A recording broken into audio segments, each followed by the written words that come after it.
জয় সকলকে জয় যিশু।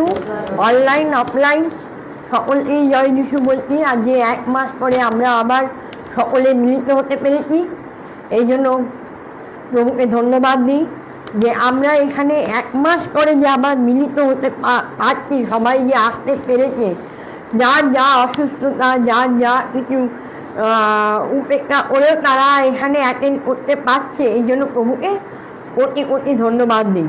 আজকে ঈশ্বর পবিত্র আত্মার আরাধনা আমরা করব, আর আজকে এই আরাধনার মধ্যে দিয়ে আমরা ঈশ্বরকে উচ্চকিত প্রশংসা করব, আর সব ছুটির মধ্যে দিয়ে আমরা এগোবো।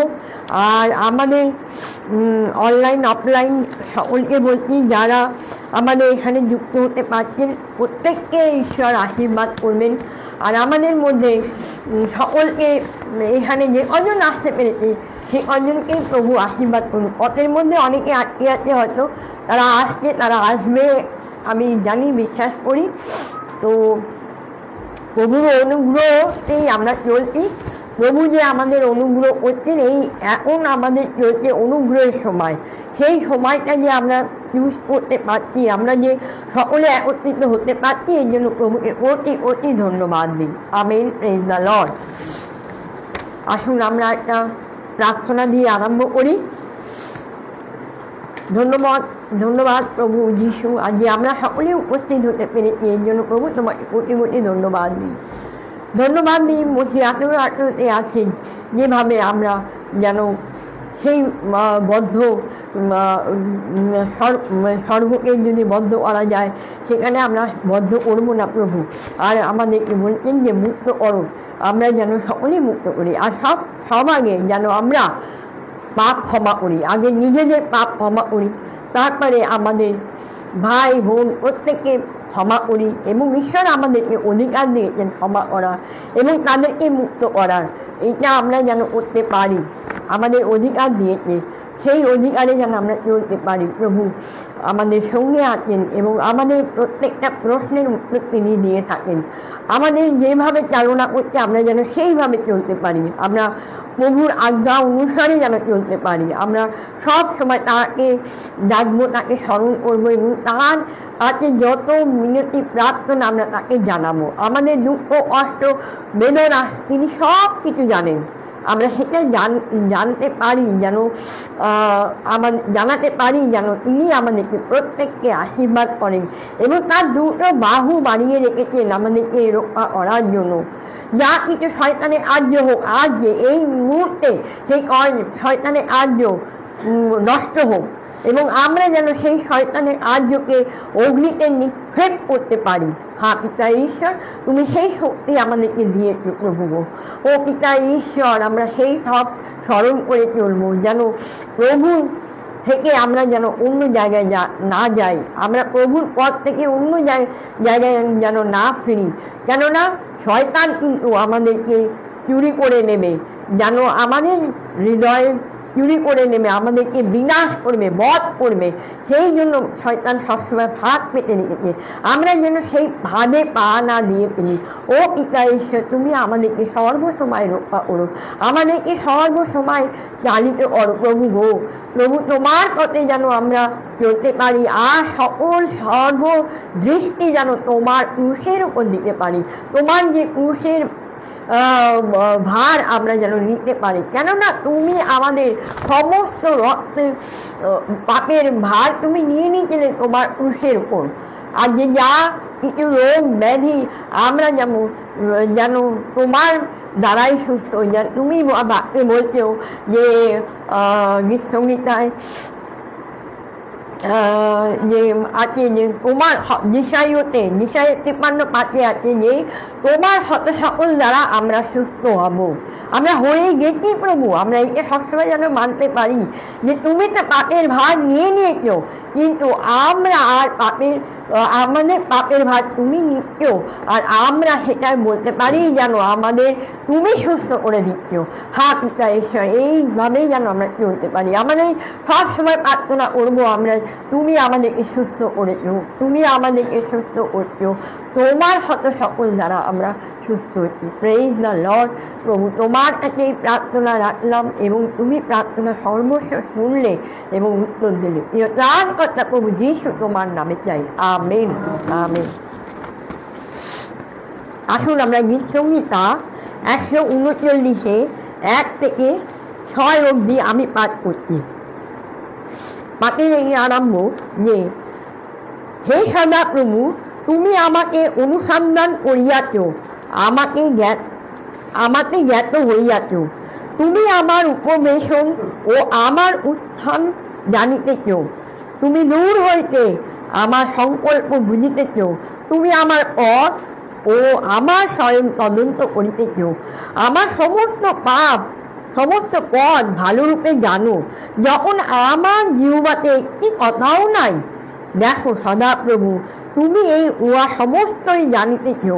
তুমি আমার অগ্র পশ্চাৎ ঘেরিয়াছ, আমার উপরে তোমার করতল রাখিয়াছ। এই জ্ঞান আমার নিকটে অতি আশ্চর্য, তাহা উচ্চ, আমার বোধ অগম্য, বোধের অগম্য। আমেন। আমরা গান নাই। বদলাতে তুমি পারো না যিশু, তুমি আছো সদাই। বদলাতে তুমি পারো না যিশু, তুমি আছো সদাই। পাপীরে মুক্তি, রোগীরে শান্তি, পাপীরে মুক্তি, রোগীরে শক্তি, দাও গো আজিকে তাই। সদাই বদলাতে তুমি পারো না যিশু, তুমি আছো সদাই। শত্রুকে হারিলে, তুষের উপরে শত্রুকে হারিলে, দাঁড়িলে জীবন হয়।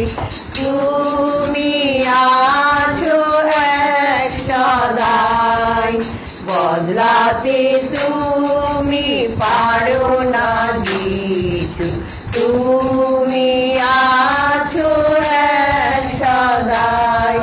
তাই যিশুর নামে আজিও ধরাতে, যিশুর নামেতে আজিও ধরাতে, আশ্চর্য কাজ হয়। তুমি আছো সদাই, বদলাতে তুমি পারো না যিশু, তুমি আছো সদাই। আমিন। এই সময় আমরা গীতটা 139 6 থেকে 13 পর্যন্ত, 7 থেকে 12 আচ্ছা 7 থেকে 12 পর্যন্ত, সরি আমি গীত সংহিতা 139 7 থেকে 12 পদ। আমি তোমার আত্মা হইতে কোথায় যাইব, তোমার সাক্ষাৎ হইতে কোথায় পলাইব। যদি স্বর্গে গিয়ে উঠি, সেখানে তুমি। যদি পাতালে শয্যা পাতি, দেখো সেখানে তুমি। যদি অরুণের পক্ষ অবলম্বন করি, যদি সমুদ্রের পরপ্রান্তে বাস করি, সেখানেও তোমার হস্ত আমাকে চালাইবে, তোমার দক্ষিণ হস্ত আমাকে ধরিবে। যদি বলি আধার আমাকে ঢাকিয়া ফেলিবে, আমার চারিদিকে আলোক রাত্রি হইবে। বাস্তবিক অন্ধকারও তোমা হইতে গুপ্ত রাখে না, বরং রাত্রি দিনের ন্যায় আলো দেয়। অন্ধকারও আলোক উভয়ের সমান। বস্তুত তুমি আমার মর্ম রচনা করিয়াছ, তুমি মাতৃগর্ভে আমাকে বুনিয়াছিলে। আমেন।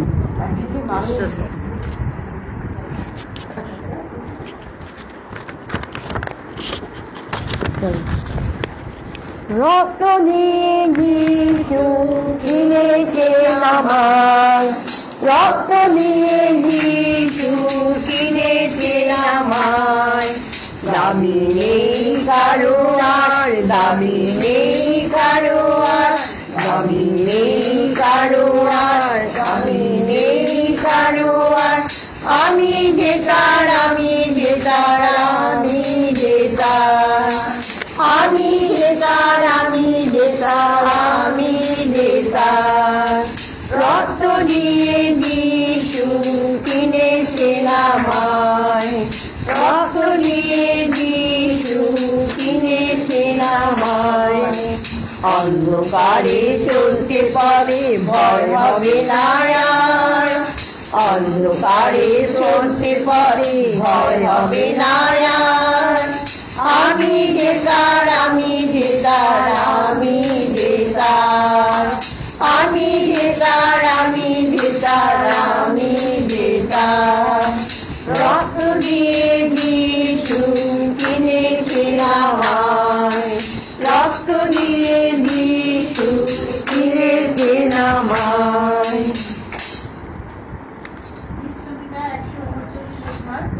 বাকি ধন্যবাদ।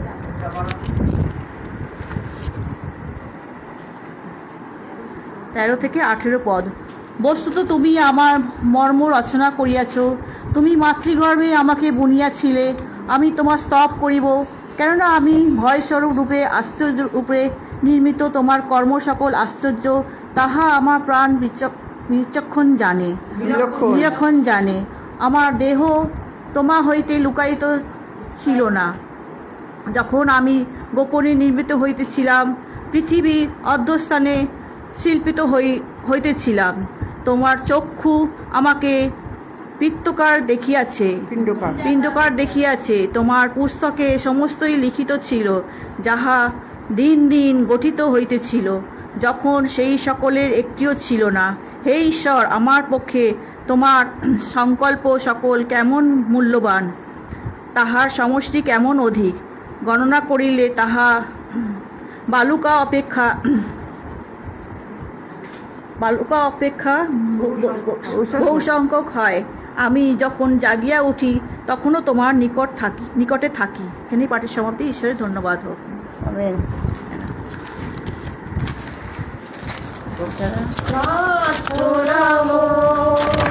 তব কাছে প্রভু করিয়া নিবেদন। প্রণাম তব কাছে প্রভু করিয়া নিবেদন। পরশে তোমার শুচি হোক মম, পরশে তোমার শুচি হোক মম। শুনে মায় তনু করিয়া নিবেদন। প্রার্থনা মোর তব কাছে প্রভু করিয়া নিবেদন। লুকানো আমার পাপ অভিলাষ, মুছে দিয়ে মোর প্রাণে করো বাস। লুকানো আমার পাপ অভিলাষ, মুছে দিয়ে মোর প্রাণে করো বাস। হও তুমি প্রভু চিরতরে মম, হও তুমি প্রভু চিরতরে মম। সবচেয়ে প্রিয়জন করিয়া নিবেদন। প্রার্থনা মোর তব কাছে প্রভু করিয়া নিবেদন। পৃথিবীরে বন্ধুর পথে বন্ধু হয়ে থাকো।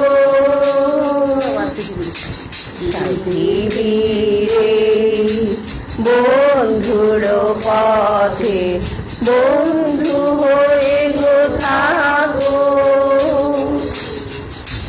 সাথে সাথে রয়ে তব প্রেম আঁখি, সাথে সাথে রয়ে তব প্রেম আঁখি, মোর পানে সদা রাখো। নূতন জীবন পেতে আমি চাই, তাই তো প্রভু তোমাকে জানাই। নূতন জীবন পেতে আমি চাই, তাই তো প্রভু তোমাকে জানাই। নবচেতনার শুভ আগমনে, নবচেতনার শুভ আগমনে, দূরে যাক দুরাগম, করিয়া নিবেদন। প্রার্থনা মোর তব কাছে প্রভু, করিয়া নিবেদন।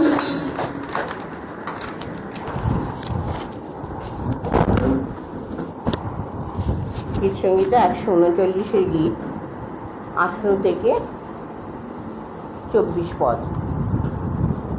পাঠের আরম্ভ এইরূপ: হে ঈশ্বর, তুমি নিশ্চয়ই দুষ্টকে বধ করিয়াছ। হে রক্তপাতী, আমার নিকট হইতে দূর হও। তাহারা দুষ্ট ভাবে তোমার নাম উচ্চারণ করে, তোমার শত্রুগণ রাজ্য অনর্থক করে, তাহা অনর্থক করে।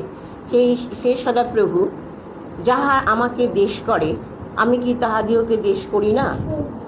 যাহারা তোমার বিরুদ্ধে ওঠে, তাহাদের প্রতি কি বিরক্ত হই না? আমি যার পর নাই দেশে তাহাদিওকে দেশ করি, তাহাদিওকে আমারই শত্রু মনে করি। হে ঈশ্বর, আমাকে অনুসন্ধান করো, আমার অন্তঃকরণ জ্ঞাত করো, আমার পরীক্ষা করো, আমার চিন্তা সকল জ্ঞাত হও। আর দেখো আমাতে দুষ্টতার পর পাওয়া যায় কি না, এবং সনাতন পথে আমাকে গমন করিও। আমিন। এই চশমাটার অসুবিধা হচ্ছে।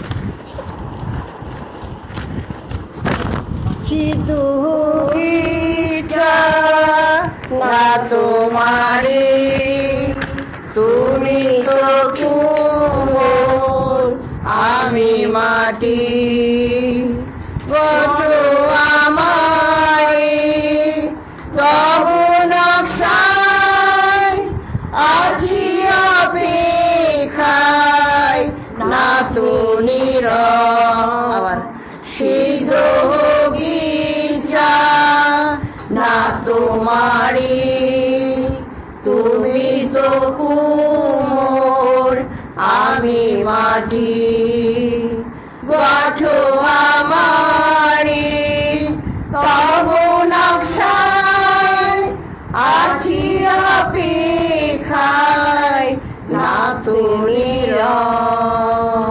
আমেন। জয়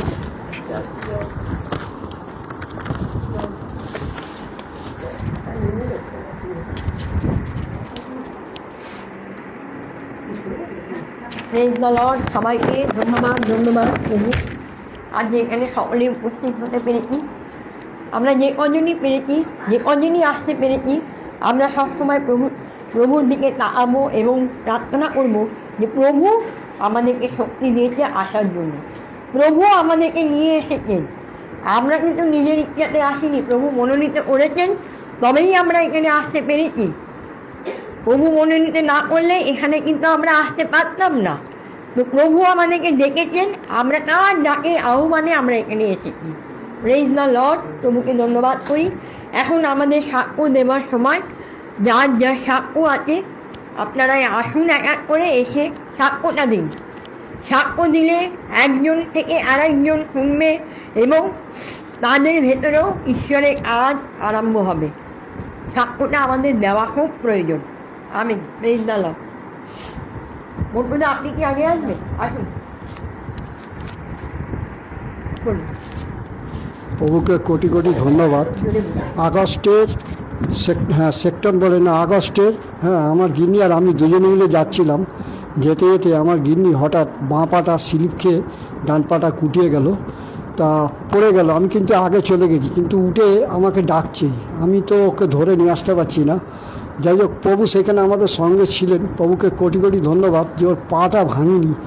ওই অবস্থায় ওকে তুলে নিয়ে যেয়ে প্রচণ্ড বরফ ঘষা হলো। ঘষার পরে একদিন পরে পেন কিলারের ট্যাবলেট খাওয়ানোর পরে ওকে আমি নিয়ে গেলাম আরজিকলে নিয়ে যেতে সঙ্গে সঙ্গে এক্সরে লিখে দিল।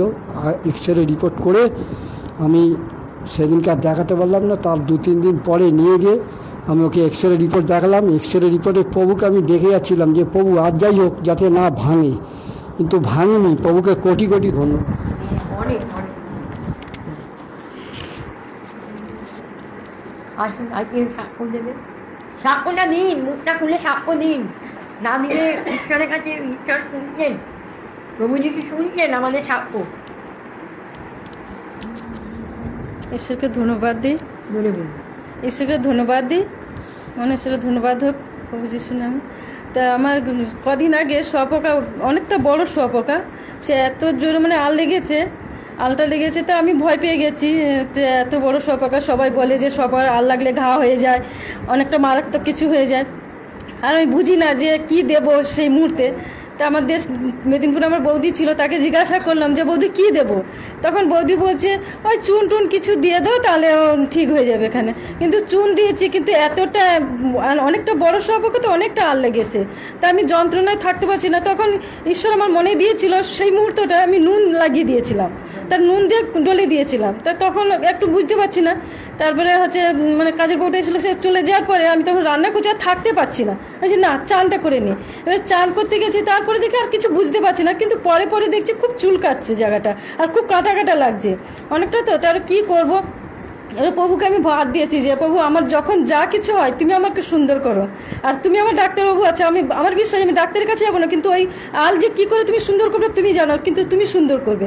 তা প্রভুর ইচ্ছা ধন্যবাদ হোক, কিন্তু আমার কিচ্ছু হয়নি। অনেকে বলেছিল ফুলে যাবে, এতটা জায়গা তো, আর এত ভাবে লেগে গেছিলো পুরো। তা আমার কিচ্ছু ফলেও নি, কিচ্ছু হয়নি, চুলকাও নি, কিচ্ছু না।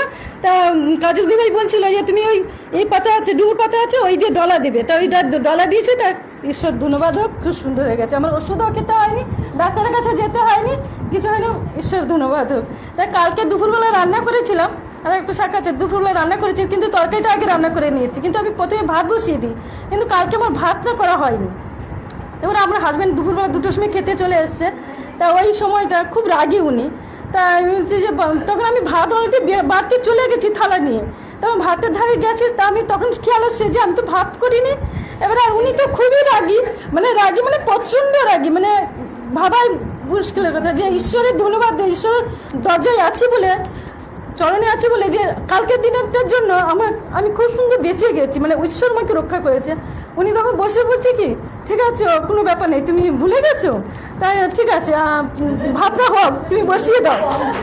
আমি ভাত বসিয়ে দিয়েছি, তারপর উনি ঘরে চলে গেছে। ঘরে থেকে এসে বলছে কি, ঈশ্বরের ধন্যবাদ হোক, আমি চলে যাওয়ার পরে অনেক সময় কেঁদেছি বসে, যে পিতা পরমেশ্বর তুমি খুব মহান গো পিতা, তুমি আমার বাবা, তুমি একমাত্র, তুমি আজকে রক্ষা করেছো। জীবনে যা কিছু পাইনি, কিন্তু আজকে যদি ওই জায়গাটায় থাকতাম না, জগতে যদি থাকতাম, তাহলে আজকে আমাকে মেরে কুটিয়ে দিত, কেউ রক্ষা করে ছিল না।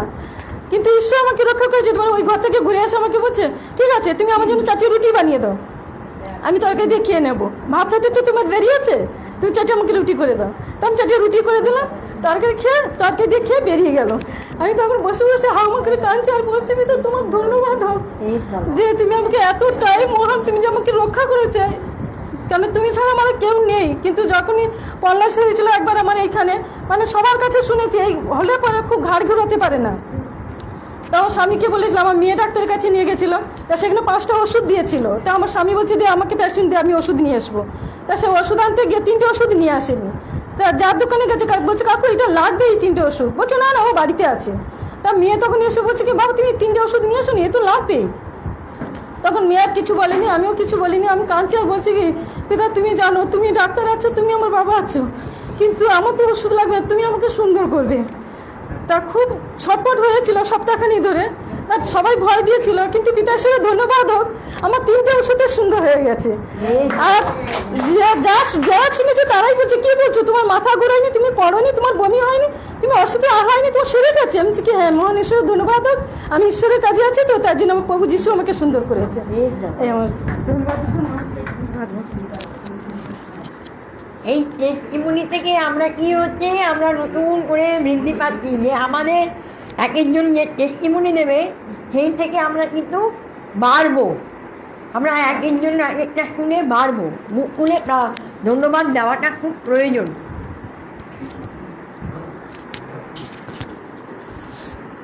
সকলকে গুড ইভিনিং, আর সকলকে সম্ভাষণ প্রভু যিশুর নামে। তার সত্যি করেই তার ইচ্ছায় আমরা সব কিছুই করি, তার ইচ্ছাতেই এখানে এসেছি। তো আমি একটা অনেক বড় সাক্ষ্য আমি অতটা দেবো না, শুধু এইটুকুই বলবো, পুজোর সময় আমি আমার হাজব্যান্ড দুজনে আমরা সিনিয়র সিটিজেন, কিন্তু ওপরবেলার যিশুর ভরসায়, প্রভু যিশুর ভরসায় আমরা দুজনে নর্থ বেঙ্গল ঘুরতে গেছিলাম। তো আমাদের ঘোরা খুবই ভালো হয়েছে, কিন্তু যেটা মেন সাক্ষ্যটা এক্ষুনি ছোট্ট করে বলে দিই, যে আমরা গত শনিবার কলকাতায় পৌঁছেছি, সেই দিন থেকেই বৃষ্টি হয়ে, সেদিন থেকেই পাহাড়ে যা কিছু বিপর্যয় সেদিন থেকেই হয়েছে। আর একটাই ভারাক্রান্ত লাগছিল, যে মানুষগুলোর সঙ্গে 4টে জায়গায় আমরা ছিলাম, মানুষগুলোর সঙ্গে আলাপ হয়েছে, তাদের জন্য বড্ড মনটা কাঁদছিল, কিন্তু ঈশ্বরের আবার অনুগ্রহ যে তারা প্রত্যেকেই ভালো আছে এবং বিপদ মুক্ত আছে তারা। তো মানে এই দুটো বিশেষ ধন্যবাদ, যে আমাদেরও উনি রক্ষা করেছেন, আর যাদের সঙ্গে আলাপ হয়েছে মানে এমন একটা আত্মীয়তাও হয়ে গেল। ওই ছোট দুটো রাত করেই ছিলাম 4 জায়গায়, কিন্তু মানে প্রচণ্ড একটা হৃদ্যতা হয়ে গেছিলো। তো সেইটা একটা। আর আমার তো গোপন প্রার্থনা থাকেই, অব্যক্ত আমি বলতে পারি না সবার সামনে। তো আমি আপনাদের অনুরোধ করছি, সবাই আমাকে, আমার পরিবারকে প্রার্থনায় রাখবেন। যিশুর নামে ধন্যবাদ।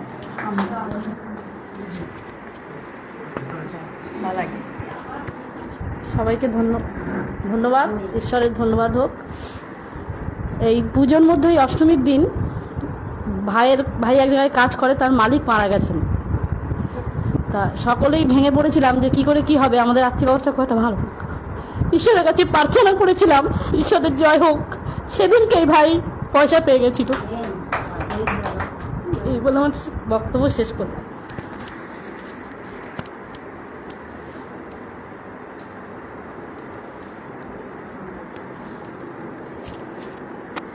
ঈশ্বরকে মহানামে ধন্যবাদ দিই যে আজকে এই সুন্দর দিনে আমাদের আসার সুযোগ করে দিয়েছে। মহানামে ধন্যবাদ দিই, আর উনি জীবিতভাবে বাঁচিয়ে রেখেছে। মহানামে ধন্যবাদ দিই, হালেলুয়া, প্রেজ গড। আর আমরা যে ভালো আছি, মহানামে ধন্যবাদ দিই। স্বামী যে ভালো আছে এবং বাপের বাড়ি পরিবার সবাই যে সুস্থ আছে, মহানামে ধন্যবাদ দিই।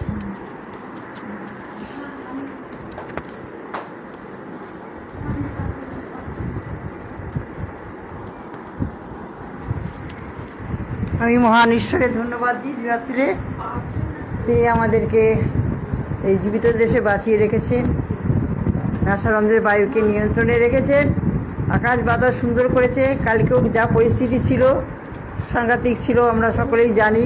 কালকে আমাদের চার্চে যে প্রার্থনা সভা আমাদের 3টে থেকে হয়, মনীষাদি ফোন করে বলল যে হবে কি না, যাবে কি না। আমি বললাম যদি বৃষ্টি হয় তাহলে যাওয়া হবে না, কিন্তু বৃষ্টি হয়েই চলেছিল। আর সেখানে 3 জন মাত্র গিয়েছিল, কিন্তু ঈশ্বর আমাকে ক্ষমা করুন, আমি যেতে পারিনি, মনীষা দিয়েও যেতে পারিনি। ঈশ্বরকে ধন্যবাদ দিই যে আমরা অনেক ভালো আছি। যখন চিন্তা করি সেই পাহাড়ের অবস্থা দেখেছিলাম টিভিতে, কি জল আর কি জল, আর কত মানুষ, কত কিছু সব ভেসে গেল, কিন্তু সে তুলনায় আমরা অনেক ভালো আছি। অনেক প্রশস্ত জায়গায় তিনি আমাদের নিয়ে রেখেছেন। সুতরাং তাকে ধন্যবাদ না দিয়ে আমরা কি করে পারি। এখনও তিনি আমাদের জন্য যা কিছু সামনে রেখেছেন, আমরা বিশ্বাসী যারা ঈশ্বরকে ভয় করি, ভালোবাসি, এবং তার যা আমাদের জন্য যা কিছু তিনি আমাদের জন্য রেখেছেন সেইভাবে আমরা চলতে চেষ্টা করি, বিবেকের দংশনে তার আত্মার দ্বারা পরিচালিত হয়ে আমরা যেন তার ধন্যবাদ আমাদের মুখে নিরন্তর থাকে, আমরা যেন কখনো ভুলে না যাই। এই ঈশ্বরের জন্য ধন্যবাদ এবং প্রার্থনীয় বিষয় রাখি। আমেন। Praise the lord. ধন্যবাদ করি। সর্বপ্রথম ধন্যবাদ করি। এই 2 তারিখে আমাদের চার্চের প্রোগ্রাম ছিল, জন্মদিন। আমরা সেখানে কমপ্লিট করে আমার 3 তারিখে দার্জিলিংয়ে যাওয়ার কথা ছিল। হঠাৎ করে আমাদের সেটা ক্যান্সেল হয়ে যায়। ঈশ্বরকে মহানামে ধন্যবাদ দিই, আমাদের বাঁচিয়েছেন। ওখানে গেলে হয়তো বিশাল বিপদ হতো, সেটা আমাদের বাঁচিয়েছে। আর আমরা সবাই মোটামুটি ভালো আছি। আর ওর বাবার এই বিকেল দিকে একটু আবার জ্বর এসছে, প্রার্থনা রাখি যাতে প্রার্থনা করবেন যাতে জ্বরটা সেরে যায়। এমনি মোটামুটি আমরা সবাই ভালো আছি। সেই ধন্যবাদ। আর কেউ?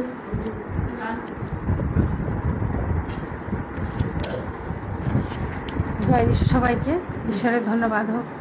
আমি সুস্থ আছি, অনেকটাই সুস্থ আছি। ঈশ্বর আমাকে সুস্থ রেখেছেন। বিশ্বমশাই জানেন, বিশ্বমশাই আমার জন্য অনেক প্রার্থনা করেছেন। এই জন্য ঈশ্বরকে ধন্যবাদ দিই যে আমি যথেষ্টই অসুস্থ ছিলাম, অজ্ঞান হয়ে গেছিলাম, প্রায় মরে যাওয়ার মতনই অবস্থা হয়েছিল। আমি হসপিটালেও ছিলাম 2 দিন। তারপরে আমি বাড়ি এসে আমি বিশ্বমশাইয়ের কাছ থেকে প্রার্থনা চেয়েছিলাম, উনি আমার জন্য অনেক প্রার্থনা করেছিলেন এবং আমি পরেই সুস্থ হয়ে গেছি। এখন আমি পুরোপুরিটাই সুস্থ। ঈশ্বরকে ধন্যবাদ দিই। আমার হয়ে আপনারা সবাই সুস্থ প্রার্থনা করবেন এবং ধন্যবাদ দেবেন ঈশ্বর। আরও আমার অব্যক্ত প্রার্থনা আছে। আমি এখন অনেক সমস্যার মধ্যে দিয়ে যাচ্ছি, বিশ্বমশাই জানেন। তার জন্য সবাই মিলে আমার জন্য প্রার্থনা করবেন, সেই সমস্যা থেকে আমি যেন উদ্ধার পাই এবং এখানে এসে আমি যেন আবার সবার সামনে দুয়ার তুলে ধন্যবাদ দিতে পারি। এই প্রার্থনা, এই কামনা আপনাদের কাছে, আমার সবার কাছে রইল। ঈশ্বরের ধন্যবাদ। হ্যাঁ, প্রেজ দ্য লর্ড। প্রভুকে ধন্যবাদ দিই। আমরাও বেড়াতে গেছিলাম পুজোর সময় জয়পুর। ওখানে খুব গরম পেয়েছি, প্রচণ্ড গরম গেছিল। গরমের মধ্যেই আমরা ঘুরেছি। আর ট্রেন অনেকবার চেঞ্জ হয়েছে, যেহেতু আমাদের রুটগুলো যে ট্রেনে যাওয়ার কথা একবারে যেটা পৌঁছানো যায়, সেখানে আমাদের অনেকবার ট্রেন পাল্টাতে হচ্ছে, কেননা সেই ট্রেনগুলো সব বুক হয়ে গেছিলো। তো যাই হোক, আমাদের ঘোরাটা ভালোই হয়েছে, সুন্দর হয়েছে। আমরা ওখানে সুন্দরভাবে ঘুরেছি। আর আরও বাকি সাক্ষ্য আছে, সেটা আমাদের শিয়ালদা বাড়ি থেকে শোনা যাবে। সেটা আর আমি এখানে বলছি না, তারাই বলবে। আমি কিছু তো রাখি তাদের জন্য। আমাদের ঘোরা এত সুন্দর হয়েছে, এত ভালোভাবে ঘুরেছি, কিন্তু জার্নিটা প্রচণ্ড হয়েছে আমাদের। মানে একবার ওঠা, একবার নামা, একবার করা, একবার হোটেল চেঞ্জ করা, এই জন্য আমাদের অনেকবার জার্নি হয়েছে। তার মধ্যেও আমরা কিন্তু সুস্থ হয়ে বাড়িতে এসে পৌঁছাতে পেরেছি। প্রভু যে আমাদের এখানে যেমনভাবে নিয়ে গেছিলেন, আবার তেমনিভাবে ফিরে এনেছেন। এই জন্য প্রভুকে কোটি ধন্যবাদ দিই। তিনি আমাদের সঙ্গে ছিলেন, কেননা আমি যেখানে গেছি, কেননা ওই সব জায়গাগুলো ভীষণ বাজে, মানে ওখানকার মানুষ একদম বাজে, ফোট্টইন্টি বলা যায়, সবেতেই ফোট্টইন্টি গিয়ে করে বেড়াচ্ছে। আমি যেখানে নেমেছি সেখানে প্রার্থনা করেছি, পরিত্রাণ দাও, এখানে তোমার আজ্ঞা হবে, এই রাজ্য তোমার, এখানে তোমার আজ্ঞা হবে। দিল্লি, গুজরাট, এদিকে ওইদিকে তোমার হরিয়ানা, জয়সলমীর, ওখানে ভীষণ মানে গরিব, ওরা পড়াশুনো শেখে না, ওরা ছোটো থেকে ব্যবসাটা জানে। এইটুকুনি ছেলেদের, ওর মতো ছেলেদের রেখে দিয়েছে হোটেলের মধ্যে, ওদেরকে দিয়ে লাগেজ টানাচ্ছে, ওদেরকে দিয়ে করছে, হয়তো ক্লাস 2 পড়েছে, 1 পড়েছে, এইরকম ওদেরকে দিয়ে পরিশ্রম করায়। ওরা পড়াশুনো জানে না, খালি টাকাটা চেনে, বিজনেসটা চেনে। ক্লাস 2 করা, আমাদের যে গাড়ি চালাচ্ছিল ক্লাস 2 করা, সে গাড়ি চালিয়ে যাচ্ছে। পড়নি কেন না, আর পড়তে পারিনি, উট চালাতাম, উট চালিয়ে এখন গাড়ির ড্রাইভিং লাইসেন্সটা পর্যন্ত বার করে নিল, যেটা আমাদের এখানে অ্যালাউ হয় না। মাধ্যমিক পাস না হলে, উচ্চ মাধ্যমিক পাস না হলে দেয় না, তো ওদের ওখানে হয়ে যায়। তো যাই হোক, সব জায়গার জন্য প্রার্থনা করেছি, ঈশ্বরের ওখানে আর্য হবে।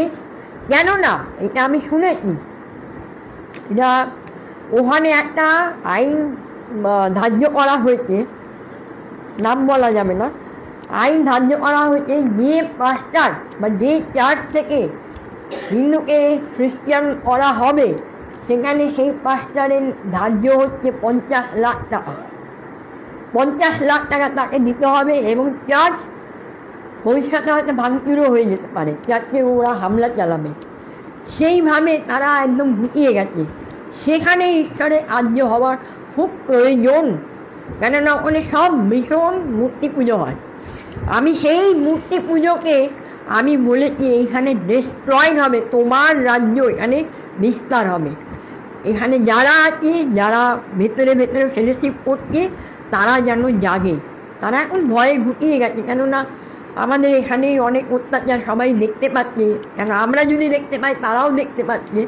সুতরাং একটু ভয় সবাই ঘুটিয়ে আছে। তো ঈশ্বরে কাজ হবে, আমি বিশ্বাস করি।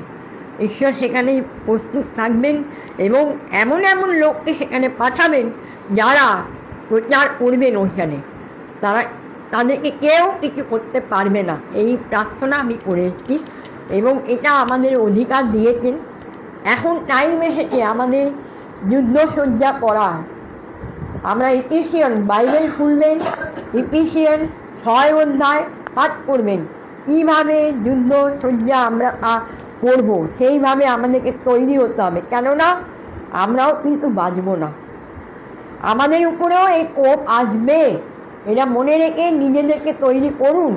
এখনও বাইবেল পাঠ করুন, শুধু শুনলে হবে না, প্রার্থনা করুন, দিনে রাত্রে প্রার্থনা করুন।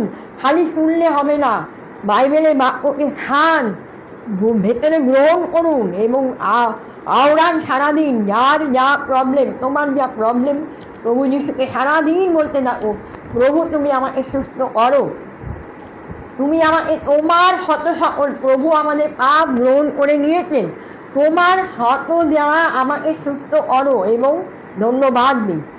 এটা তুমি ধন্যবাদ দিতে পারবে। যিশুর নামে যত ধন্যবাদ দেবে তত তুমি আগে সুস্থ হবে। এটা আমাদের জানতে হবে, এগুলো না জানলে মুশকিল। আমরা খালি ওই আর এখন ভিখারির মতো চাইলে হবে না, আমাদের বলতে হবে যে প্রভু তুমি বলে দিয়েছো সুস্থ করেছি তোমাদের, সেইভাবে আমাদেরকে চাইতে হবে। সেইভাবে আমরা যেন প্রভুর কাছে বলি যে প্রভু আমাদের তুমি সুস্থ করে দিয়েছ, আমরা সুস্থ হয়ে গেছি, কেননা তুমি আমাদের পাপের রক্ত বহন করেছো তোমার ক্রুশে। সেটা আমরা সবসময় যেন ভাবি, সেটা আমরা যেন সবসময় বলতে থাকি, তুমি আমাদের পাপের ভার নিয়ে নিচ্ছ। আর যার সঙ্গে যার বিরোধ আছে ক্ষমা চান, যার সঙ্গে যার বিরোধ আছে, কি আপনার ভাই, কি আপনার বোন, কি আপনার জেঠিমা, কি কাকিমা, কি পাশের লোক, কি যা সামনে ডাইনে যার কাছে যেরকম অশান্তি হবে, তুমি সামনাসামনি হয়তো বলতে পারছি না, কিন্তু ভেতরে ভেতরে তার কাছে ক্ষমা চাও, তার নামে ক্ষমা চাও, তাহলে তুমি উদ্ধার পাবে। না তো বা উদ্ধার নেই, তোমার প্রার্থনা ঈশ্বর শুনবে না। তুমি যদি ক্ষমা না চাও, তোমার প্রার্থনা ঈশ্বর গ্রহণ করবে না। এটা বাক্যে বলছে, কেননা প্রভু যদি আমাদের ক্ষমা করতে পারে, তাহলে আমরা কেন অন্য লোককে ক্ষমা করতে পারবো না? আমরা খালি বাইবেল পড়লে হবে না, বাইবেলের ভেতরে ব্যাপারটা জানতে হবে যে কী বলছেন। প্রভুর সঙ্গে প্রার্থনা করুন, প্রভুর বাক্য পড়ুন, প্রভুর সঙ্গে কথা বলার চেষ্টা করুন। Amen, praise the Lord. আর আমাদের মধ্যে একজন মৌসুমি বানোয়াল পড়ে গেছে, তার জন্য প্রার্থনা করবে। তার খুব লেগেছে, হাড়গোড় ভাঙেনি কিন্তু প্রচণ্ড লেগেছে, সে তাকে এখন বেড রেস্টে থাকতে বলছে। সবাই মিলে তার জন্য একটু প্রার্থনা করবেন, সে যেন তাড়াতাড়ি সুস্থ পায়। আর আমার কথা মনে পড়ছে না যে যারা যারা অসুস্থ আছে, যদি আপনাদের কোনো রিলেটিভ অসুস্থ থাকে, তাদের জন্য আপনারা প্রার্থনা করেন। Amen, praise the lord. এখন আমাদের বিশপ মশাই এসে আমাদের বাক্যর উপর আমরা আরও জ্ঞান নেব।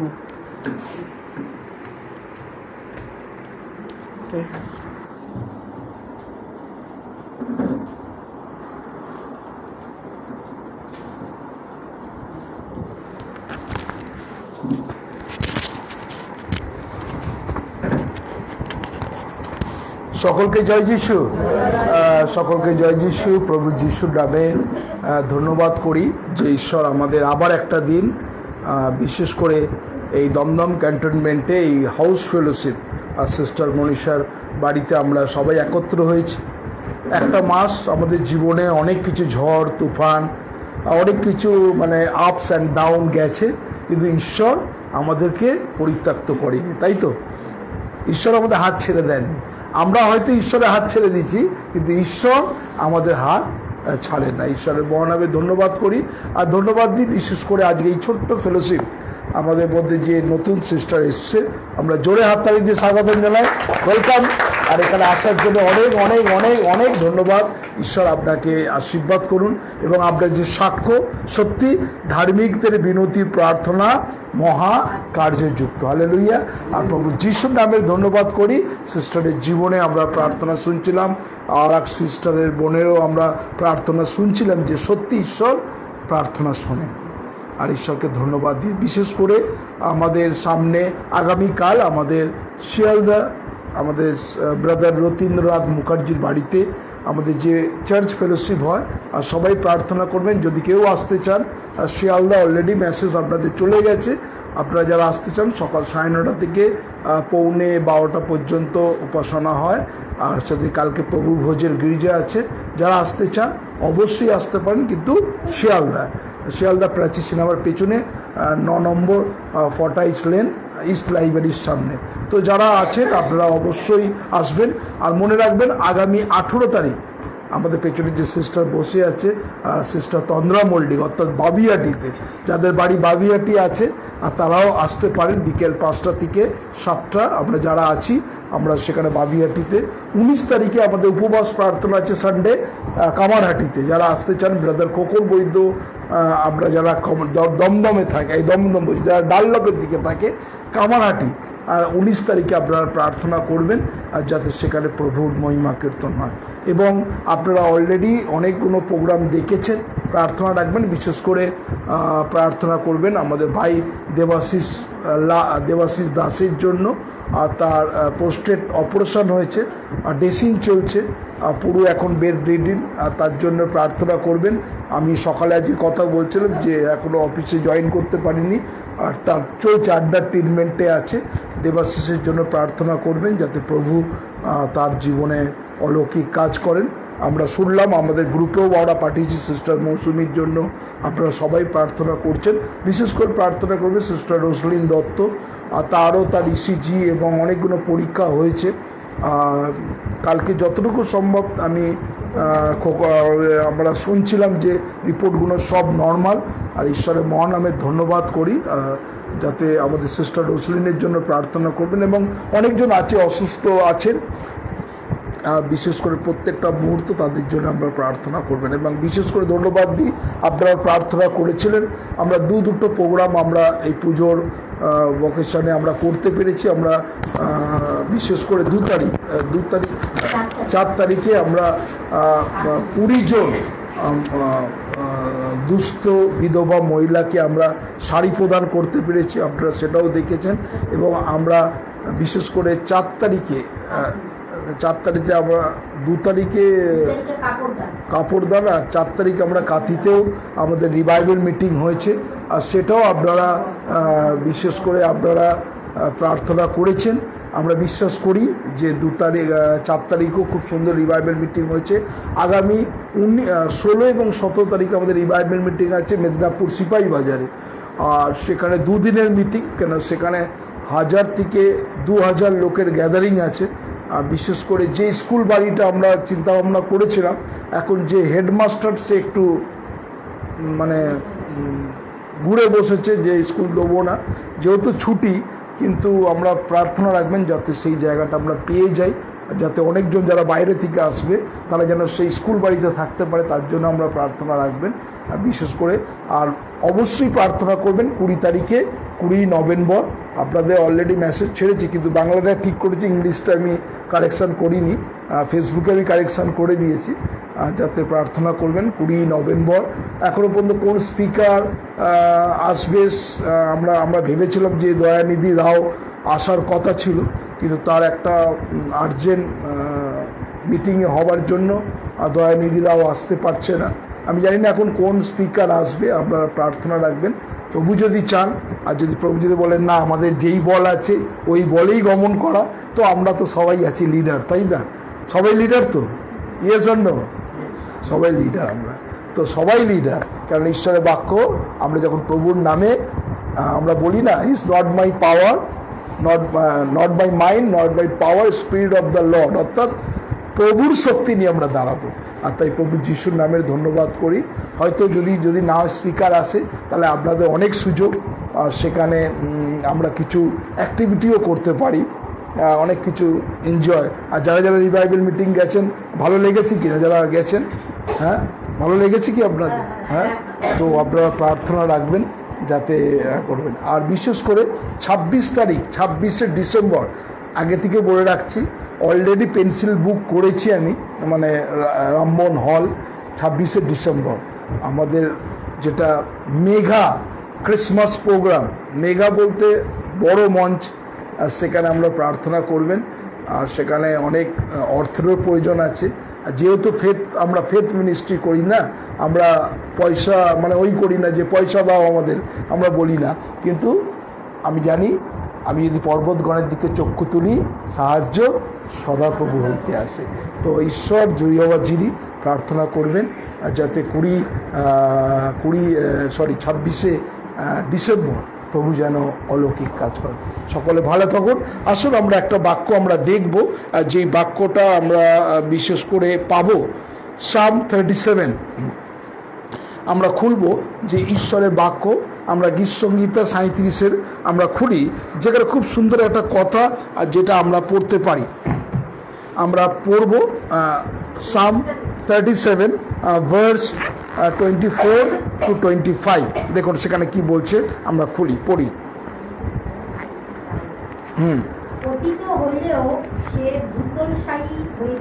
আমেন। কি বলছে? পতিত হলেও সে ভূতলসায়ী হইবে না। তাহলে ঈশ্বর আজকে আমাদের জীবন, এখানে যতজন আছি আমরা কিছু না কিছু বিষয় পতিত হয়েছি কিনা?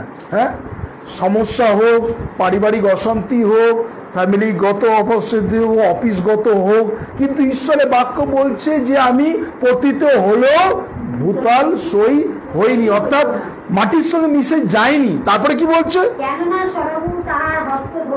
Amen, hallelujah. কেননা সদাপ্রভুর তাহার হস্ত ধরিয়া থাকেন। আজকে সিস্টার পড়ে গেছিল, হয়তো অনেক কিছু হতে পারতো, ভাঙতে পারতো, ছুটতে পারতো, কিন্তু ঈশ্বরের বাক্য গীতসংহিতা 34-এর 19 পদ বলছে যে প্রত্যেকটা হাড়কে তিনি রক্ষা করেন। হালেলুয়া। আর তাই প্রভু যিশুর নামের ধন্যবাদ করি। আর আমাদের পতিত হতে দেন না, তিনি ধরে থাকেন এবং ঈশ্বর তিনি আমাদের জীবনে। তারপরে কি বলছে? আমি যুবক ছিলাম। শুধু যুবক না, আপনারা যুবতীও ছিলেন, অর্থাৎ যুবতী ছিলাম। এখন হয়েছে কি না, আমাদের মনীষা তন্দ্রাদি বললো যে আমরা দুজনে সিনিয়র সিটিজেন, মনীষা দিও সিনিয়র সিটিজেন, তো আমিও সিনিয়র সিটিজেন পথে হাঁটছি। তো সবাই যারা যারা হয়েছে আমরা হচ্ছি, কিন্তু ঈশ্বরের বাক্য বলছে আমি যুবক ছিলাম, এখন কি হয়েছি? বৃদ্ধ হইয়াছি। অর্থাৎ সিস্টার বলছে যে এখানে আমাদের সিস্টার এসে এখানে সাক্ষ্য দিলেন যে ঈশ্বর সব জানেন। তাই ঈশ্বরের বাক্য বলছে আমি যুবক ছিলাম বা যুবতী ছিলাম, এখন বৃদ্ধ হয়েছি। ঈশ্বরের বাক্য বলছে ধার্মিকদের ভিক্ষা করতে দেখি নাই। হালেলুয়া। প্রভু যিশুর নামে আজকে এই ওয়ার্ড অফ গড সকলের জন্য। আপনি যুবক, আমিও যুবক, বৃদ্ধ হব অর্থাৎ সিনিয়র সিটিজেন হব। ঈশ্বরের বাক্য বলছে ধার্মিকদের ভিক্ষা করতে দেখি নাই। আসলে আমরা প্রার্থনায় যাই। পরম করুণা মঙ্গলময় ঈশ্বর, প্রভু তোমায় ধন্যবাদ দিই যে তুমি কত মহান ঈশ্বর। আজকে আমরা তোমার সান্নিধ্যে উপস্থিত হয়েছি। আজকে তুমি আমাদের হৃদয়কে তুমি দেখছো। আজকে অনেক মানুষ তোমার সান্নিধ্যে এসছে। হ্যাঁ প্রভু, তুমি আমাদেরকে বলছো যে তুমি আমাদেরকে কখনো ভূতল সই করনি প্রভু, আমাদের ফেলে দাওনি, কখনো আমাদের দিকে হাত তুলে নাওনি প্রভু। আমরা অবাধ্য বারেবার হয়েছি প্রভু, বারেবার তোমার থেকে সরে গেছি, কিন্তু তোমার অনুগ্রহ আমাদের থেকে সরে যায়নি, তোমার দয়া আমাদের থেকে সরে যায়নি, তোমার প্রেম আমাদের থেকে সরে যায়নি। কেন প্রভু, আমরা বারবার তোমাকে ক্রুশে দিয়েছি, কিন্তু তোমার অনুগ্রহকে হাত তুমি আমাদের বারেবার করে তুমি গ্রেস করেছো। তাই তো প্রভু, তোমার গ্রেস আছে বলে আজকে এই জায়গায় দাঁড়িয়ে আমরা তোমার গৌরব, তোমার প্রশংসা করতে পারছি। তোমার অনুগ্রহ, তোমার করুণা আছে বলে আজকে আমরা এখনো নিঃশ্বাস প্রশ্বাস ফেলতে পারছি। প্রভু যিশুর নামে তোমায় ধন্যবাদ করি। প্রভু ধন্যবাদ দিই প্রভু আজকে গৃহে অনেক মানুষ তোমায় ধন্যবাদ দিচ্ছে, অনেক মানুষ তারা প্রার্থনা করছে, অনেক মানুষ অনলাইনে আছে, হয়তো তাদের বলতে পারিনি ঈশ্বরের বাক্য বলছে আমি মর্মের বেদনাকার ঈশ্বর, আমি প্রত্যেক জনের অন্তঃকরণ জানি, তাদের প্রার্থনা জানি, তাদের চোখের জল জানি, তাদের অসুস্থতা জানি, তাদের সিকনেস জানি, কিন্তু ঈশ্বরের বাক্য বলছে যিশুর ক্ষত সকল দ্বারা সমস্ত কিছু থেকে তিনি আমাদেরকে সুস্থ এবং ধার্মিক করেন। হালেলুয়া। প্রভু যিশুর নামে তোমায় ধন্যবাদ দিই, তুমি প্রত্যেক জনকে তুমি স্পর্শ করো, এই মুহূর্তে তোমার অনুগ্রহকারী হাত তুমি রাখো প্রভু। আজকে এই বাক্যের নিগুড় তত্ত্ব তুমি আমাকে বোঝাও যেন আমি তোমার গৌরব তোমার প্রশংসা করতে পারি। হ্যাঁ প্রভু, আমরা আজকে সেই প্রশ্ন, সত্যি কি আমি বিশ্বস্ত আছি তোমার পথে? যদি না থাকি, ঈশ্বরের বাক্য বলছে তুমি চিন্তা করো কোথা থেকে তুমি পতিত হয়েছো এবং প্রথম কর্ম সকল করো, নাহলে তোমার মধ্য থেকে আমি সেই জীবন্ত বৃক্ষ আমি তোমাদেরকে সরে দেবো। হ্যাঁ প্রভু, খুব কঠিন পরিস্থিতি, ঈশ্বর আজকে আমাদের বলছে সত্যি কি আমরা বিশ্বস্ত আছি প্রভুর পথে? যদি না থাকি, ঈশ্বরের বাক্য বলছে আমি তোমার মধ্য থেকে সেই যে ঈশ্বরের যে জ্যোতি তুমি দূর করে দেবেন বলছেন। প্রভু আমরা চাই না প্রভু, আমরা চাই তোমাকে প্রভু, তোমার অনুগ্রহকারী হাত চাই প্রভু, আমরা তোমার দয়া চাই, আমরা তোমার কৃপা করুণা চাই প্রভু যিশুর নামে। হয়তো অনেক কিছু জিনিস হতে পারে, কিন্তু আমরা যারা তোমার ব্যতীত আমরা যেন জীবনযাত্রা না চলি প্রভু, তুমি আমাদের সঙ্গে থাকো, তুমি আমাদের হাত ধরে থাকো, যেন আমরা এইভাবে তোমার গৌরব তোমার প্রশংসা করতে পারি।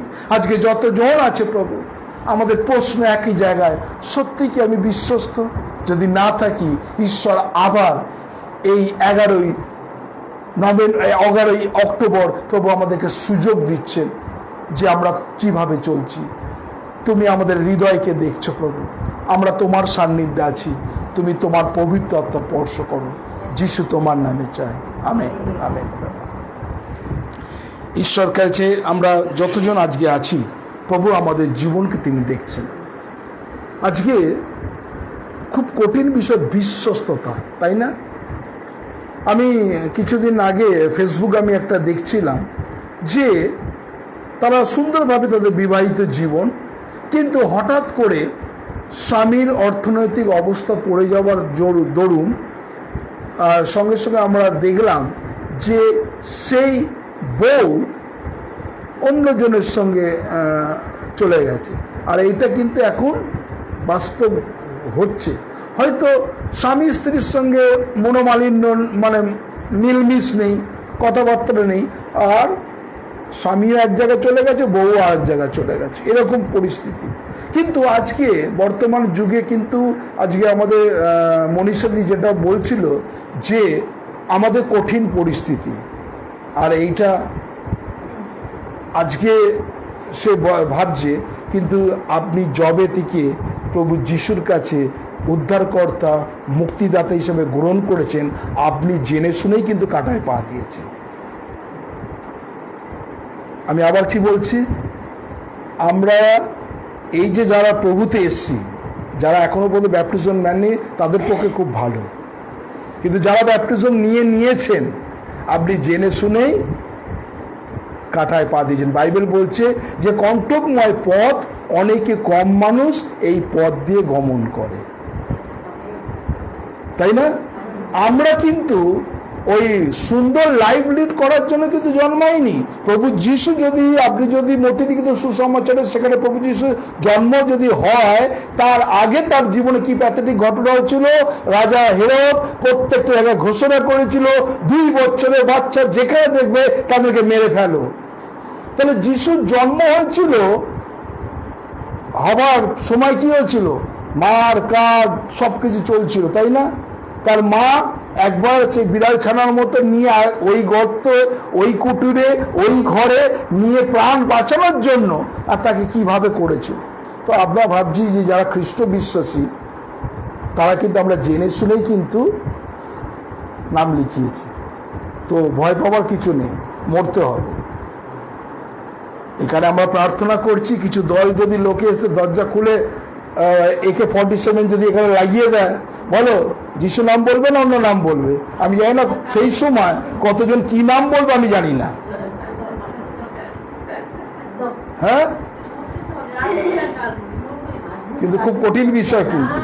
এখন এখানে মুখে বলা আর ওই পরিস্থিতির মধ্যে যদি এখানে ঠাকিয়ে দেয় কানপাট্টির কাছে গান বলো অন্য নাম, আর নয় যদি যিশু নাম বলে তো তোমাকে শুট করে দেবে। বাইবেল কি বলছে জানেন? আমি কেন এই কথাটা বলছি? ঈশ্বরের বাক্য বলছে, প্রকাশিত বাক্য, ওরা কারা? যারা প্রথম স্থানে গেছে, বলছে ওরা যারা মহাক্লেশের মধ্য দিয়ে এসছে।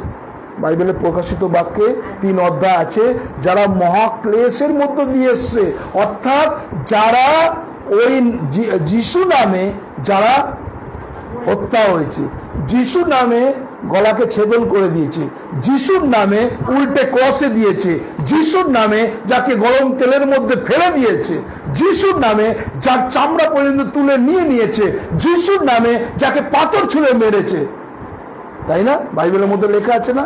তারা ওই মহাক্লেশের মধ্যে দিয়ে। তো আপনি কোথাদার হরিদাস পাই যে বিন্দাস সুন্দরভাবে যাবেন?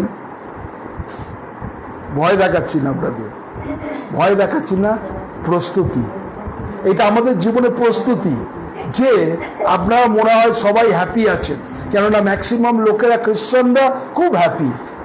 একটা কথা আছে, ঘুটে পড়ে গোবর হাসে, তোমারও একদিন দিন আসে। অর্থাৎ আমাদের কিন্তু দিন আসতে চলেছে। এরপরে এরকম আমি জানি না কত জায়গা ফেলোশিপ হবে কিনা, কি করবে আমরা কেউ জানি না, কিন্তু ঈশ্বরের বাক্য সুযোগ দিয়েছেন। বাইবেল বলছে কেননা সুযোগ কিনিয়া লও, কেননা এই কাল মন্দ। আজকে আপনাকে সুযোগটা কিনে নিতে হবে, ঈশ্বর সুযোগ দিয়েছেন। আজকে কেন তিনি এই সুযোগ দিচ্ছেন, কেন এরকম বিভিন্ন জায়গাতে এই হাউস ফেলোশিপ হচ্ছে, একটাই কারণ, ঈশ্বর আপনাকে এবং আমাকে এখানে যতজন আছেন ঈশ্বর কিন্তু তৈরি করছে। ঈশ্বরের বাক্য বলছে, ওঠো দীপ্তিমতী হও, তোমার দীপ্তি উপস্থিত। অর্থাৎ ঈশ্বর আমাকে এবং আপনাকে কিন্তু এখানে এবং যারা অনলাইনে আছে, ঈশ্বর কিন্তু তৈরি করছেন আমাকে। একটা সময় কখন ডাক আসবে তখন আপনাকে বলতে হবে, আর ইউ রেডি? তখন আপনি বলতে পারবেন না আমি ঘরের লোককে বলে আসি। হ্যাঁ, প্রভু যিশুর পেছন পেছন গেছিল, যখন বলে চলো আমার সঙ্গে চলো, বলছে আমার বাড়িতে আমার একজন মারা গেছে, ওকে কবর টবর সবকিছু করে দিয়ে আসি, তারপর আমি যাচ্ছি আপনার পেছনে। বাইবেলের মধ্যে আছে কিনা? হ্যাঁ, তাহলে আপনি কি করবেন? আগে সেটাকে দেখবেন না এটাকে দেখবেন। ডিসিশন কিন্তু আপনাকে নিতে হবে। বিশ্বস্ত থাকা খুব কঠিন। আমরা একটা বাক্য খুলবো, আর যেটা ঈশ্বরের বাক্য বলছে, দেখুন ইয়োবের পুস্তক যদি খুলি, আর সেখানে 6 অধ্যায় 14 পদ, জব চ্যাপ্টার 6 ভার্স 14, আর সেখানে বলছে আয়ুব 6 অধ্যায় আর 14 পদ। আর এখানে ঈশ্বরের বাক্য বলছে ছিন্ন লোকেদের প্রতি বন্ধুত্ব দয়া করার কর্তব্য। কার প্রতি? ছিন্ন বলি না তো, ছিন্ন অর্থাৎ যারা রোগাক্রান্ত, দারিদ্রতা, এবং কি বলছে সেই সমস্ত প্রতি দয়া করা কি করা কর্তব্য। এইবারে দেখুন কেন আমরা তাহলে এই আমরা সেদিকে ওমেন্স ডে ছিল না, 2 তারিখ সেদিকে গান্ধী বার্থডে ছিল, কেননা আমরা সেদিনকে কেন আমরা সেখানে দিলাম? এখানে বাইবেল বলছে যে বিশ্বস্ত থাকা, এখানে বলছে সেই সমস্ত লোকের প্রতি আমার কি করা উচিত? দয়া করা কর্তব্য। তারপরে কি বলছে? 5 সর্বশক্তিমানের ভয় ত্যাগ করে। এক এক সময় কি হয়, মানুষ কেন ঈশ্বরকে ডাকে?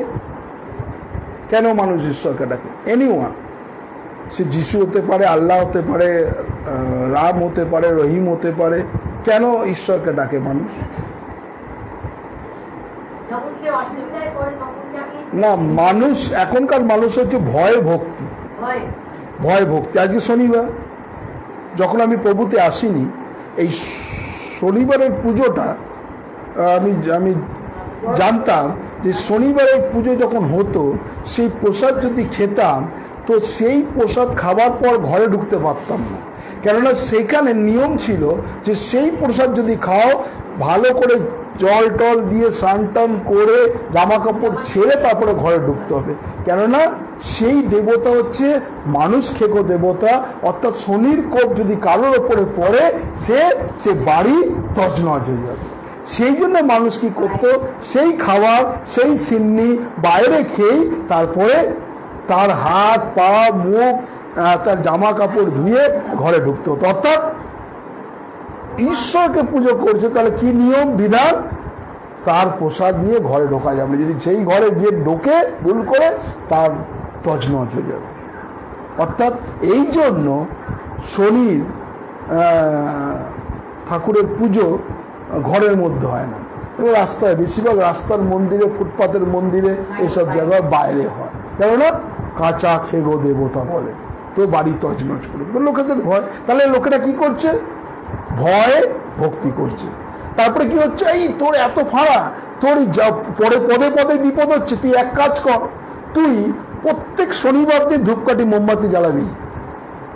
করছে, লোকেরা যাচ্ছে না, শনি রোববারে গিয়ে ধূপকাঠি মোমবাতি জ্বালাচ্ছে, মাথা টেকছে, কেননা শনির কোপ থেকে যেন আমি বাঁচতে পারি। তাহলে ভক্তিটা হচ্ছে কি?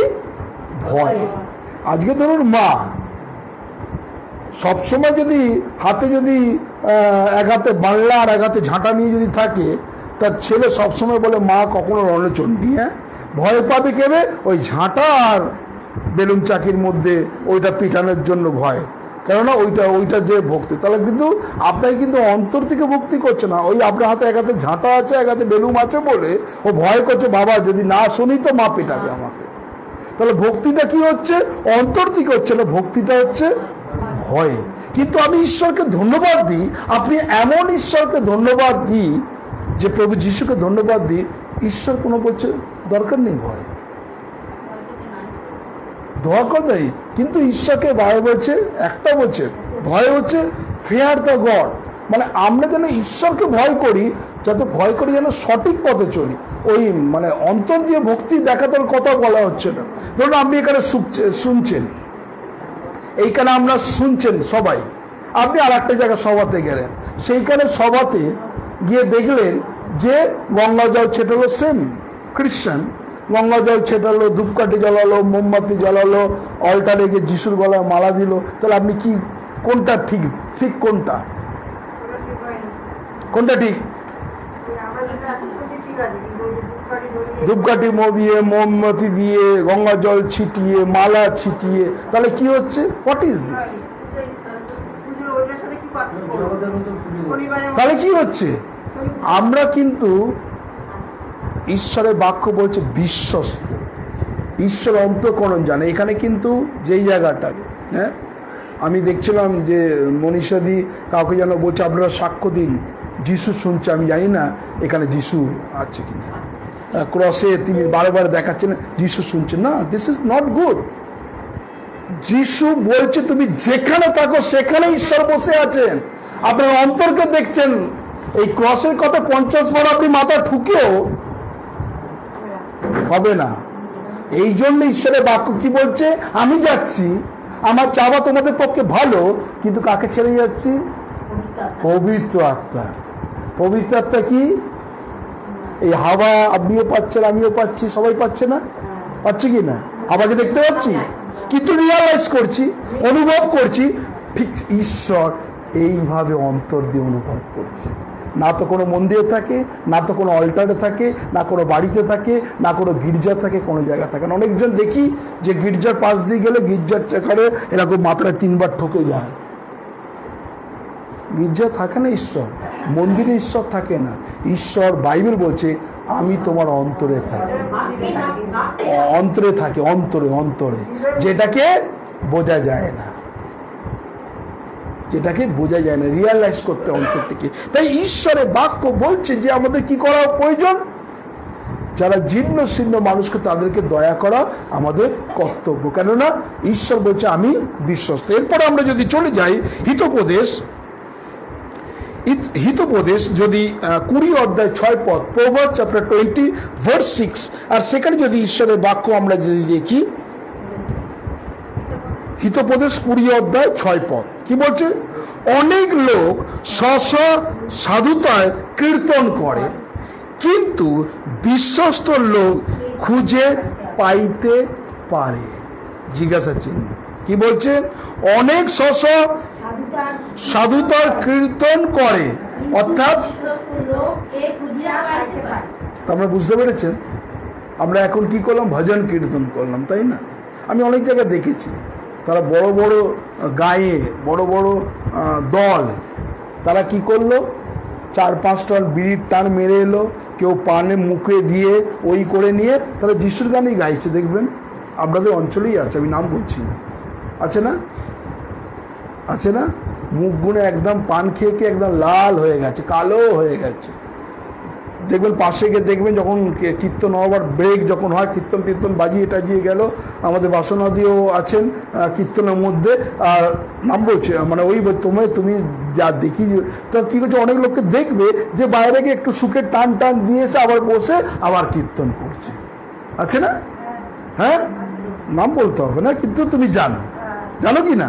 তো এখানে কি বলছে, অনেক লোক সাধুতায় কীর্তন করে, অর্থাৎ একসঙ্গে বসে একদম দৌড়ে যিশরে প্রেম, যিশু ডাকে নাই আমায়, যিশু ডাকে নাই আমায়, প্রভু ডাকে নাই, তাই না?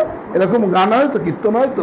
তো এই কীর্তন এখানে কি বলছে, কিন্তু বিশ্বস্ত লোক কে খুঁজিয়া পাইতে পারে, কোশ্চেন মার্ক আছে।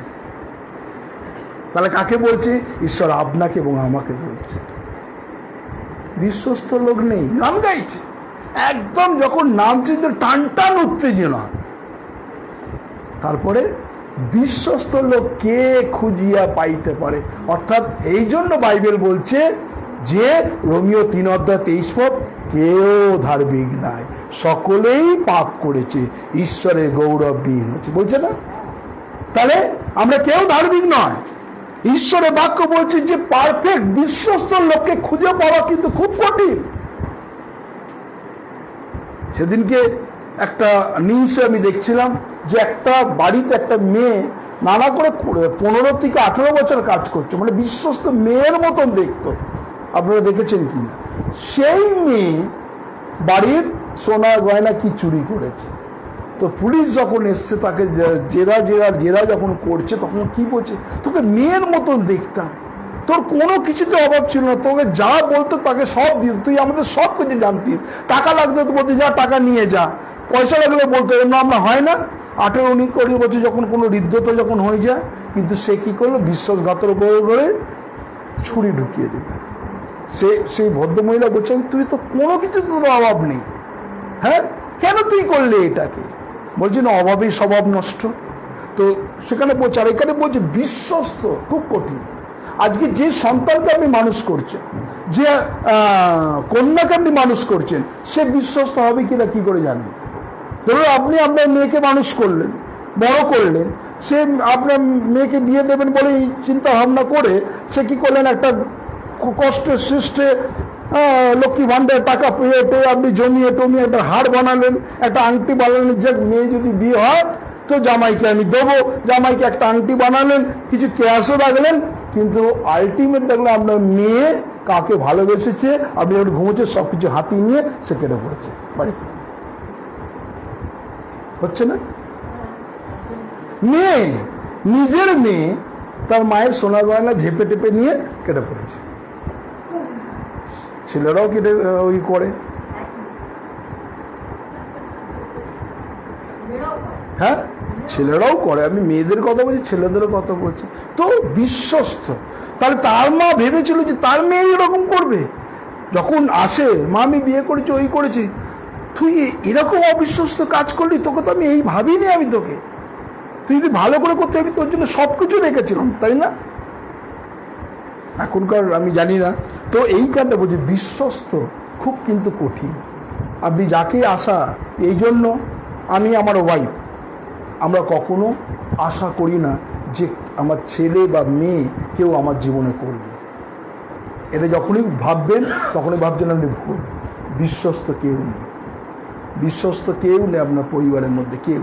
আপনার পান থেকে চুন করলে সিস্টার বলছিল, তার মানে স্বামীকে তার কতটা ভয়, কতটা ভয়, যদি এসে উল্টো পাল্টা করে, ভাঙচুর করে, ওই করে, বলছে প্রচণ্ড রাগ, তিনি কাঁদছেন, তার সাক্ষ্য শুনে একটা জিনিস বলছে তিনি কতটা ভয়। তাহলে এখন বলুন, তাহলে কি হচ্ছে, স্বামী তার বিবাহিত জীবন তো সে দেখে হোক যাই হোক করে করছে, কিন্তু তার এখন কি হচ্ছে, সাপের ড্যাঙ্গলার মতন অবস্থা, না উড়াতে পারছে না ফেলতে পারছে, কি সিস্টার, তাই তো? সেরকম পরিস্থিতি না, সাপের ড্যাঙ্গলার মতো, আমাকে এইটাকে নিয়েই কিন্তু যেতে হবে। এইটাকে নিয়েই কিন্তু বহন করতে হবে। আপনি প্রভুর কাছে প্রার্থনা যে প্রভু তুমি চেঞ্জ করো, তুমি পরিবর্তন করতে পারো, তুমি আমাদের জীবনে তোমার অলৌকিক কাজ করতে পারো। কিন্তু যখনই আমরা প্রভুর কাছে বিশ্বস্ত সহকারে চাই আর তিনি তার জীবনে অলৌকিক কাজ করেন। হালেলুয়া। আর সেই সিস্টারের জীবনে সঙ্গে সঙ্গে প্রভু কাজ করছে। যে মানুষ রেগে যেত সেই মানুষ বলছে তুমি আমাকে 4 খানা রুটি করো, আমি রুটি খেয়ে আমি চলে যাবো। This is the change. এইটাই হচ্ছে ঈশ্বরের কাজ। আর তাই জন্য ঈশ্বরের বাক্য বলছে কিছু না হোক, আপনার জীবনে কিচ্ছু হলো না, কোনো কিছু পাওনি, আপনি প্রভুর প্রতি বিশ্বস্ত থাকুন। আজকে ম্যাক্সিমাম আমরা প্রভুর প্রতি বিশ্বস্ত থাকতে পারি না। আমরা এক এক সময় মনে করি যে আমার শক্তি বলে, আমার জ্ঞানে, আমার বুদ্ধিতে, আমার পাওয়ারে আমি সব কিছু করতে পারবো। কিন্তু প্রভু বলছেন তুমি যদি বিশ্বস্ত থাকো আমি বিশ্বস্ত। হালেলুয়া। তাই প্রভু যিশুর নামে আজকে যারা আছেন, এখানে যতজন আছেন, হয়তো কঠিন পরিস্থিতি আছে, আমার জীবনেও কঠিন পরিস্থিতি আছে, প্রত্যেকটা মুহূর্ত এক এক সময় চিন্তা করি যে আমি কি করব। কিন্তু প্রভু তিনি বলছেন তুমি যদি বিশ্বস্ত থাকো আমি বিশ্বস্ত। তাহলে আজকে আমি প্রভুর কাছে একটাই প্রতিজ্ঞা করব, প্রভু আমার জীবনে যাই হোক না কেন আমি যেন বিশ্বস্ত থাকতে পারি। আমেন। হয়তো এই 31 বছরে মিনিস্ট্রি লাইফে হয়তো আমার জীবন যদি মূল্যায়ন করতে হয়, আমার যারা লোকেরা আছে, আমার যারা ফ্রেন্ড সার্কেল আছে, তাদের গভর্নমেন্ট সার্ভিস, তাদের বাড়ি গাড়ি সব কিছু আছে, কিন্তু আমি যখন আমার জীবনটাকে প্রভুকে যখন ডেডিকেট করেছি, আমি যখন মূল্যায়ন করি আমার জীবনকে, আমি চিন্তা করি যে তাদের মতন আমি হতে পারিনি। হয়তো তারা আমার ঘর একটা কুড়ে ঘর, কিন্তু আমি প্রভুকে বলছি প্রভু আমি যেন চাই কিছু জীবনে হোক না কেন, যদি নাও কিছু হোক আমি যেন বিশ্বস্ত থাকতে পারি তোমার পথে। দেখতে দেখতে 31টা বছর প্রভু আমাকে তিনি বিশ্বস্ত রেখেছেন, এখনো পর্যন্ত তিনি বহন করছেন। আর এইটাই হচ্ছে খুব কঠিন, আমরা বিশ্বস্ত হতে পারি না। প্রভুর কাছে বলতে হবে প্রভু আমার জীবনে হয়তো গাড়ি নেই, বাড়ি নেই, কিছু নেই, কিন্তু প্রভু আমি যেন বিশ্বস্ত থাকতে পারি তোমার প্রতি। কেননা অর্থই হচ্ছে অনর্থের মূল। টাকা হচ্ছে কি হচ্ছে, টাকা এমন একটা জিনিস মানুষ পরিবর্তন হয়ে যায়, তাই না? টাকা দিয়ে মানুষ চেঞ্জ হয়ে যায়, টাকা দিয়ে মানুষ অনেক কিছু তৈরি করে। তাহলে এখানে বলছি যেন আমরা বিশ্বস্ত। ঈশ্বরের বাক্য দেখুন একটা খুব সুন্দর, আর যেটা আমরা পাবো কি বলছে, হিতোপদেশ তার 20 অধ্যায় 5 পদ দেখুন। আমরা 6 পদ পড়ি, যাবো 5 পদ পড়বো।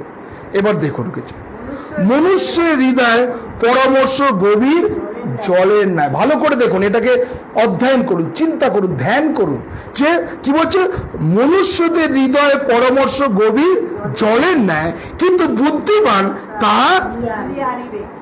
কি করবে, তুলে নিয়ে আসবে। আমেন। বুঝতে পারছেন কত কঠিন ভয়ানক কথা, রাজা সলোমনের লেখা, তাই না? কি বলছে, মনুষ্যদের হৃদয় পরামর্শ গভীর জলের ন্যায়। শুধু পরামর্শই দিয়ে যাচ্ছে, আছে না? এখন পরামর্শদাতা, আপনি হসপিটালে যাবেন, যে কোনো কোম্পানিতে যাবেন, এখন নতুন কিন্তু একটা ডিপার্টমেন্ট হয়েছে, আপনারা জানেন না, 250 টাকা 500 টাকা ভিজিট নেবে, কনসালটেন্সি ফিস। কনসালটেন্সির বাংলা কি, পরামর্শ। আপনাকে জ্ঞান দিয়ে দেবে, 250 টাকা 500 টাকা 600 টাকা, সে ডাক্তারখানা হোক হসপিটাল হোক, আপনি গিয়ে আগে কনসালটেন্সির সঙ্গে কথা বলুন, কি আপনাকে বিনামূল্যে না 250 টাকা নেবে, আপনাকে জ্ঞান দেবে। হ্যাঁ, এখন তো বড় বড় লেখা দিলে কনসালটেন্সি ফিস। আপনি যাচ্ছেন, আমি কোথায়, এই হসপিটালে দেখি জানিস সব থেকে কি কনসালটেন্সি ফিস হচ্ছে 1200 টাকা। আপনি টিকিট কাটলেন, করলেন, এবার ডাক্তার জ্ঞান দিয়ে, আপনি কি সিগারেট খান? হ্যাঁ সিগারেট খাই। আপনি কি মদ খান? খাই। আমি কি এই করেন? আপনি সব যখন বললেন, আচ্ছা আচ্ছা, আপনি তো এগুলো তো আপনাকে ছাড়তে হবে।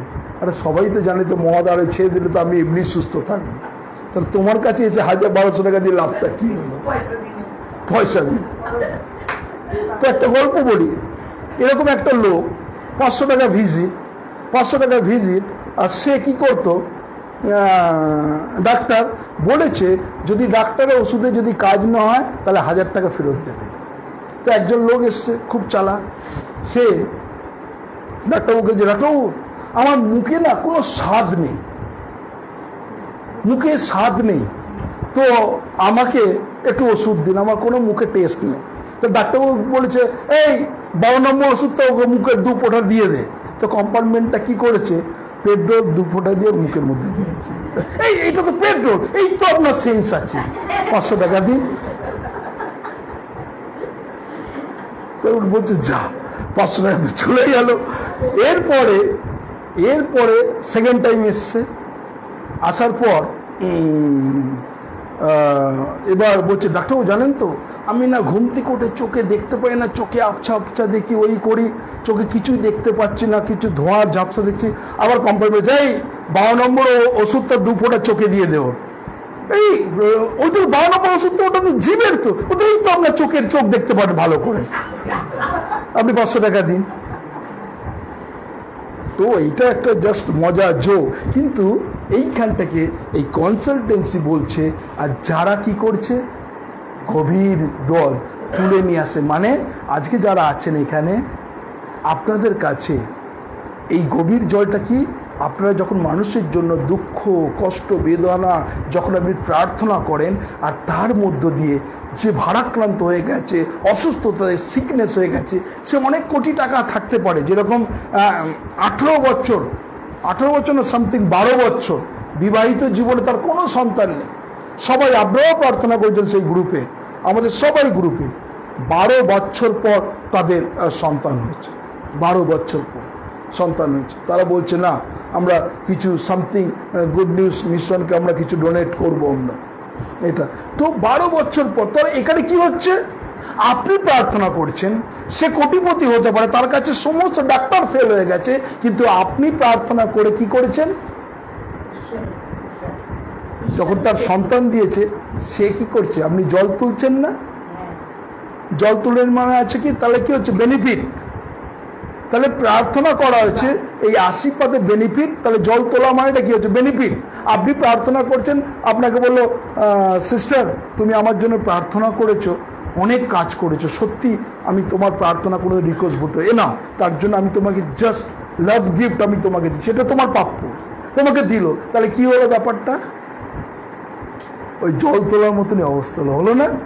হ্যাঁ, মানুষ যখন হয় অন্তর থেকে দেয়, তাহলে ভাই আমি এই পথে ছিলাম, তুমি প্রার্থনা করেছো, আমার জীবনে কাজ করেছো, না তার মানে হচ্ছে তার অন্তর থেকে সেই যে স্বেচ্ছাদত্ত দান, স্বেচ্ছাদত্ত উপহার, স্বেচ্ছাদত্ত কিছু ভেট যখন নিয়ে আসছে, মানে কি হচ্ছে আপনার জীবনকে দিচ্ছে। তাহলে কি হচ্ছে, এখানে বলছে যে কিন্তু বুদ্ধিমান তা তুলিয়া আনিবে।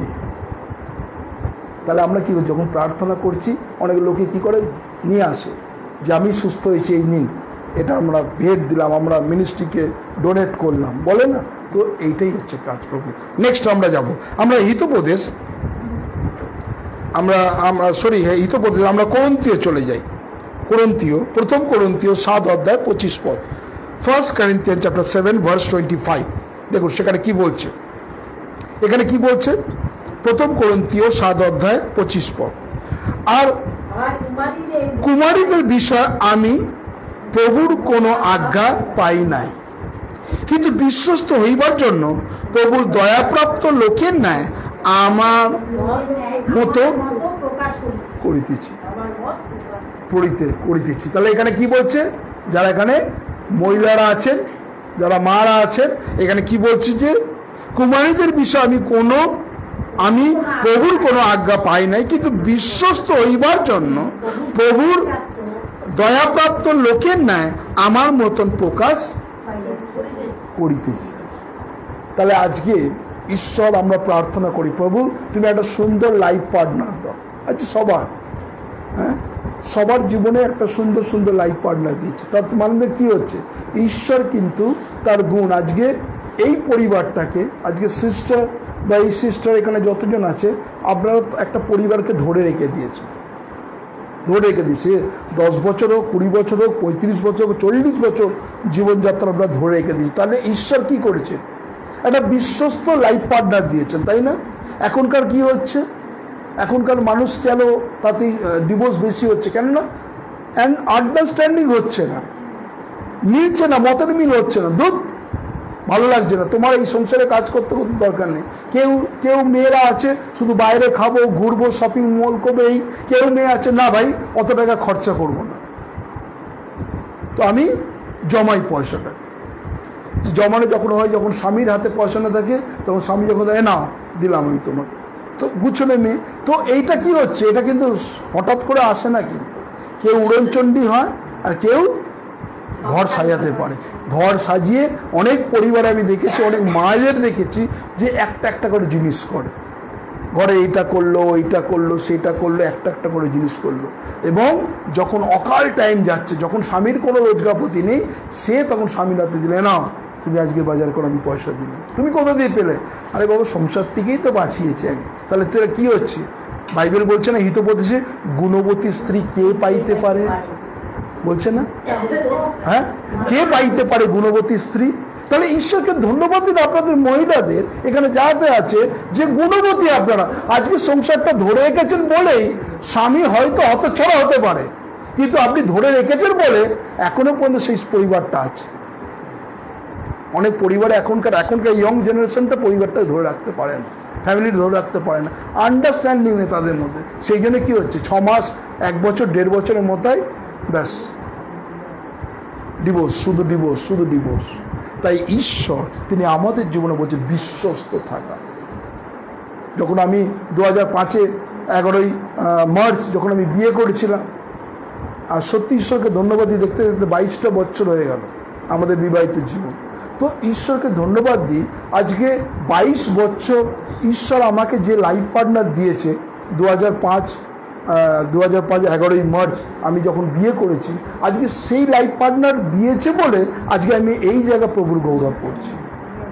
সে আজকে সেই পরিবারটাকে ধরে রেখেছে, আজকের পরিবারটাকে ধরে রেখেছে বলে আজকে আমি এই জায়গা প্রভুর গৌরব করছি। সেই যদি আজকে যদি হতো বলতো না আমি পারবো না, তোমার এই বড় ছেলেকে আমি মানুষ করতে পারবো না, তুমি একটা আয়া রাখো, ওই রাখো, তাহলে আমি পারতাম না, এফোর্ট করতে পারতাম। কিন্তু ঈশ্বরকে মহানামে ধন্যবাদ দিই, ঈশ্বর গুণবতী স্ত্রী দিয়েছে। আজকে আপনারা যারা আছেন মারা, you are the chosen people. ঈশ্বর আপনাকে চুজ করেছে বলে আজকে ওই পরিবারটার সঙ্গে 25 বছর 30 বছর সংসার করছে, নাহলে কবে ছিন্ন হয়ে যেতেন। তাই বিশ্বস্ত কার প্রতি? স্বামীর হয়তো অনেক কিছু তার ভুল ত্রুটি দোষ আছে, কিন্তু ঈশ্বর আপনাকে একটা লাইফ পার্টনার দিয়েছে, তাই না? আমি দেখেছি অনেক পরিবারে যাই, স্বামী মদ খো, মাতা রোজ রাত্রি এসে বউকে মারে আর সকালবেলা সরি করে ডিউটি চলে যায়। অনেক অন্যায় করেছি, তোমার ক্ষমা করে দাও, আর করবো না, ভুল হয়ে গেছে। সকালবেলা ক্ষমা চাইলো, রাত্রিবেলা এসে আবার পেটালো। এরকম আছে না? রাত্রিবেলা প্রত্যেকদিন পেটালো, কিন্তু তবুও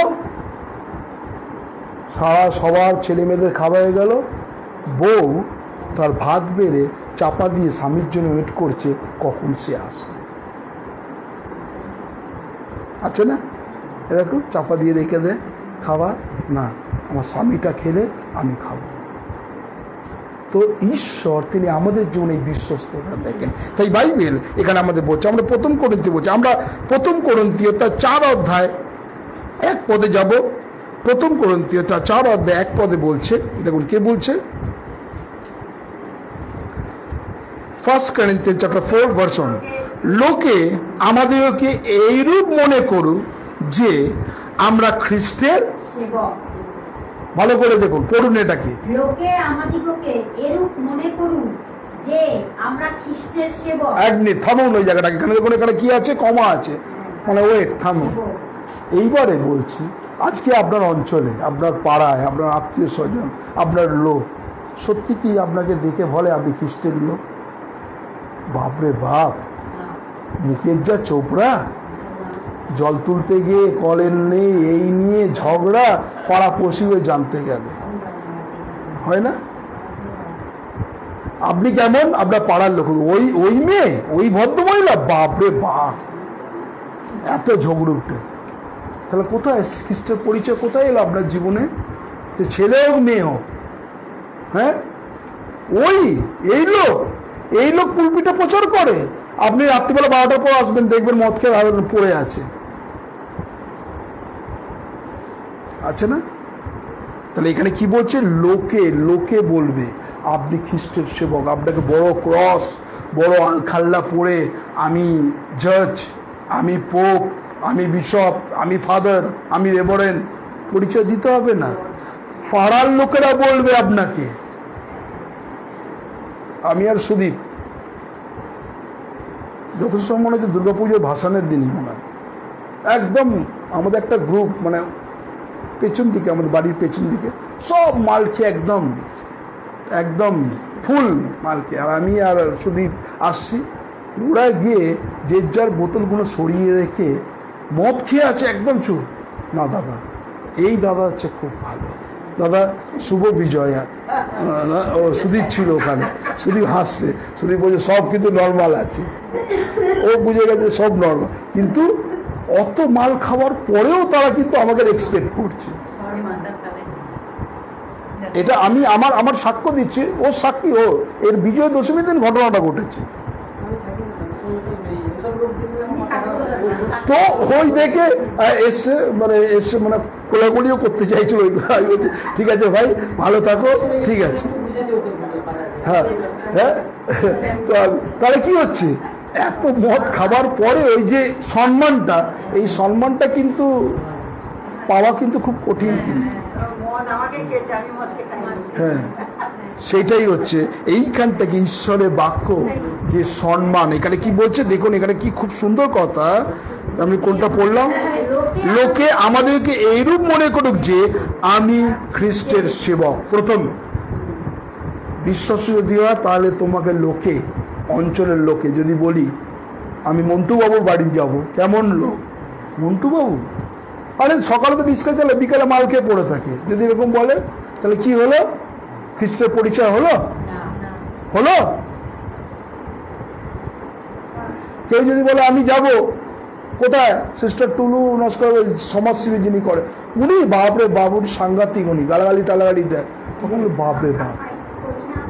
তাহলে কি হলো, আজকে কিন্তু দেখুন এই জায়গাটা কিন্তু পড়ে না, এইভাবে কেউ বলে না। আজকে এখানে বলছে তোমাকে দেখে বলবে তুমি খ্রিস্টের সেবক। তাহলে আজকে আমাকে বলবে, আপনাকে বলবে। কালকে দেখবে অলরেডি আমাদের শিয়ালদা চার্চে আসবে একটা নতুন ফ্যামিলি, কোনোদিন দেখিনি। আমি আর সুদীপ যখন আসছি প্রোগ্রাম করে, সে মেসেঞ্জারে দেখে তাদের সঙ্গে কথা বললো যে আমরা একটা জায়গা খুঁজি, চার্চ খুঁজছি। আমরা অনেক চার্চ খুঁজেছি, কিন্তু আপনার সঙ্গে আমরা যোগাযোগ করতে চাই। তো আমি রীতিমতো আমার বাড়িতে নিয়ে এসে তাকে কাউন্সিলিং করলাম, প্রার্থনা করলাম। সরকার বাজারে, মানে আমাদের সরকার বাজারে, বেলেঘাটা সরকার বাজারে তারা থাকে। কালকে আসবে শিয়ালদা চার্চে। তাহলে কি হচ্ছে, তাহলে লোক খুঁজছে, লোক কিন্তু আপনাকে দেখছে আজকে যতজন। কিন্তু আমার মুখে যদি খারাপ গালাগালি থেকে, আমার বিহেভিয়ার খারাপ থাকে, আমার যদি সব কিছু থাকে, তাহলে কি হচ্ছে, লোক খুঁজবে না, লোক কিন্তু আপনাকে ডাকবে না। তাহলে আজকে থেকে আপনি যদি প্রভুর যদি বিশ্বাস হবে, তাহলে আপনাকে এখানে যতজন আছে, আপনার বাড়িতে, আপনার অঞ্চলে, আপনার বাড়ি, শুধু ওই না, মণ্ডলীতে আপনি একজন ফাদার, কিন্তু বাড়িতে আপনার অন্যরূপ, আপনাকে যেন খ্রিস্টের লোক মনে করে। নেক্সট, তারপরে কি বলছে, ঈশ্বরের নিগূঢ় তত্ত্বরূপ ধনের অধ্যা। তাহলে আজকে যারা আছে, যদি প্রভুর প্রতি বিশ্বস্ত, আমাকে কি সত্যি খ্রিস্টের সেবক মনে করছে, না আমাকে খ্রিস্টের সেবক মনে করার জন্য একটা মেয়েরা কি মাথায় কি বলে, ওটাকে কি পরে, হ্যাঁ মাথায় একটা সাদা ঢাকা দেয় দিয়ে, এটা না একটা যখন পুলপিটের সামনে দাঁড়ানো, বেল পরে আমি দেখাচ্ছি আমি ধার্মিক। অনেকজন আছে মানে শো অফ করার জন্য বেল টেল পরে একদম বাইবেল নিয়ে সব সময় বাইবেল নিয়ে ঘুরছে, কিন্তু তার যে মুখের চোবড়া, তার যে মুখের ছিঁড়ি, খ্রিস্টের সেবক মনে হয় না। Be careful. ঈশ্বর আমাকে এবং আপনাকে, এখানে যতজন আছে, সে ছেলে হোক মেয়ে হোক, আপনি যেন খ্রিস্টের সেবক, যাতে বাইরের মানুষ যেন বুঝতে পারে, আপনার বিল্ডিংয়ের লোকেরা যেন বুঝতে পারে, অঞ্চলের লোকেরা যেন বুঝতে পারে, পাড়ার ছোট বাচ্চা থেকে একদম বড় যেতে পর্যন্ত বুঝতে পারে। আপনি যেখানে যেই পার্লারে গিয়ে আপনি যদি চুলও কাটেন, তাহলে যেন বুঝতে পারে যে আপনি খ্রিস্টান লোক। আপনি যে বাজারে যাবেন, সে বাজারে গেলেও আপনি যেন বুঝতে পারেন আপনি খ্রিস্টান লোক। তাহলেই কিন্তু আপনার 100% স্যাটিসফাই। নালে আপনি খ্রিস্টান নামে একটা ধাব্বা, জাস্ট শো আপ করা। তাই বি কেয়ারফুল। ঈশ্বর আমাদের জীবনকে দেখছেন। আমার একটা বলে আমি শেষ করে আমি প্রার্থনাতে যাব। আমরা খুলব 1 কোরিন্থীয় 4 অধ্যায় 2 এবং 3 পদ পড়ব। কি বলছে, আর এই স্থলে ধনাধ্যক্ষের এই গুণ চাই, যেন তাহাকে বিশ্বস্ত দেখিতে পাওয়া যায়। তাহলে আপনাকে শুধু বিশ্বস্ত না, বিশ্বস্ত দেখিতে পাওয়া যায়। তাহলে কি হচ্ছে? কোন কারক এটা? কোন কারক? বিশ্বস্ত দেখিতে পাওয়া যায়। কর্মকারক না ক্রিয়াকারক? বলে না কারক আছে না? হ্যাঁ, কোন কারক? কোন কারক? কর্মকারক, অর্থাৎ কাজ বলছে দেখতে পাওয়া যায়, কন্টিনিউ আছে না? হ্যাঁ, তাহলে দেখতে পাওয়া যায়। তুমি যে খ্রিস্টের সেবক, যেটা দেখতে পাওয়া যায়। এরপর 3 পদে বলছে, 4 পদে 3 পদে কি বলছে? কিন্তু তোমাদের দ্বারা কিংবা মানুষের বিচার দিনের সবার দ্বারা যে তোমাদের বিচার হয়, ইহা আমাদের মতে অতি ক্ষুদ্রতম বিষয়। এমনকি আমি আমার নিজের বিচারও করি না।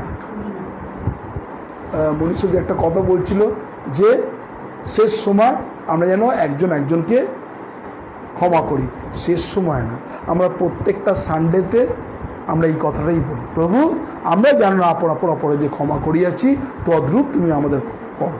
আমি অনেকজনকে দেখি ওই জায়গাটাকে স্টপ করে দিই, প্রার্থনা করে না, মুখ বন্ধ করে থাকে। এগুলো কি ফলো করেছে কোনোদিন?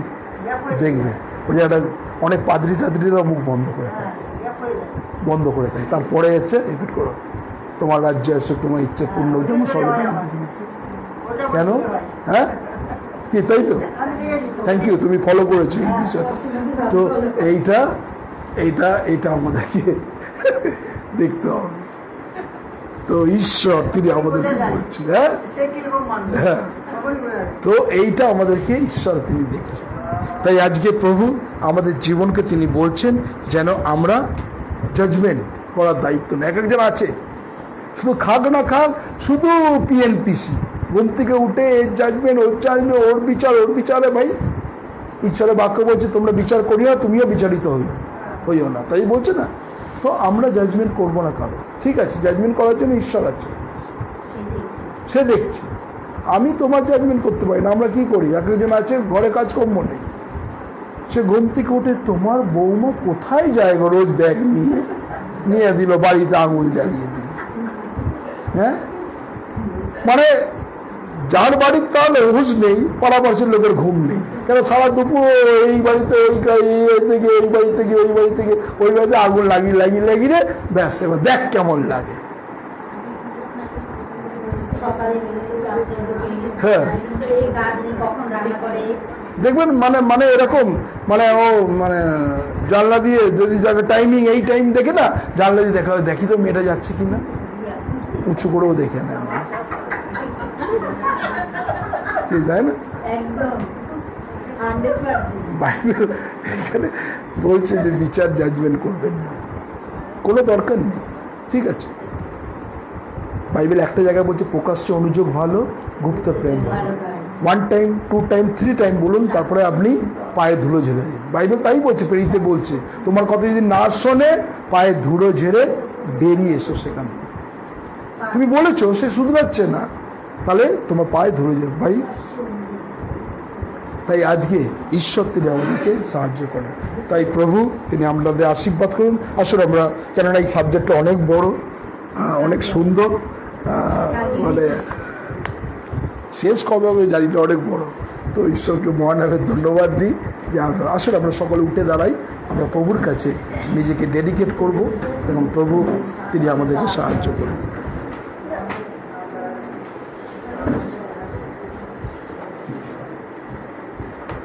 আসলে আমরা প্রভুর কাছে নিজেকে সমর্পণ।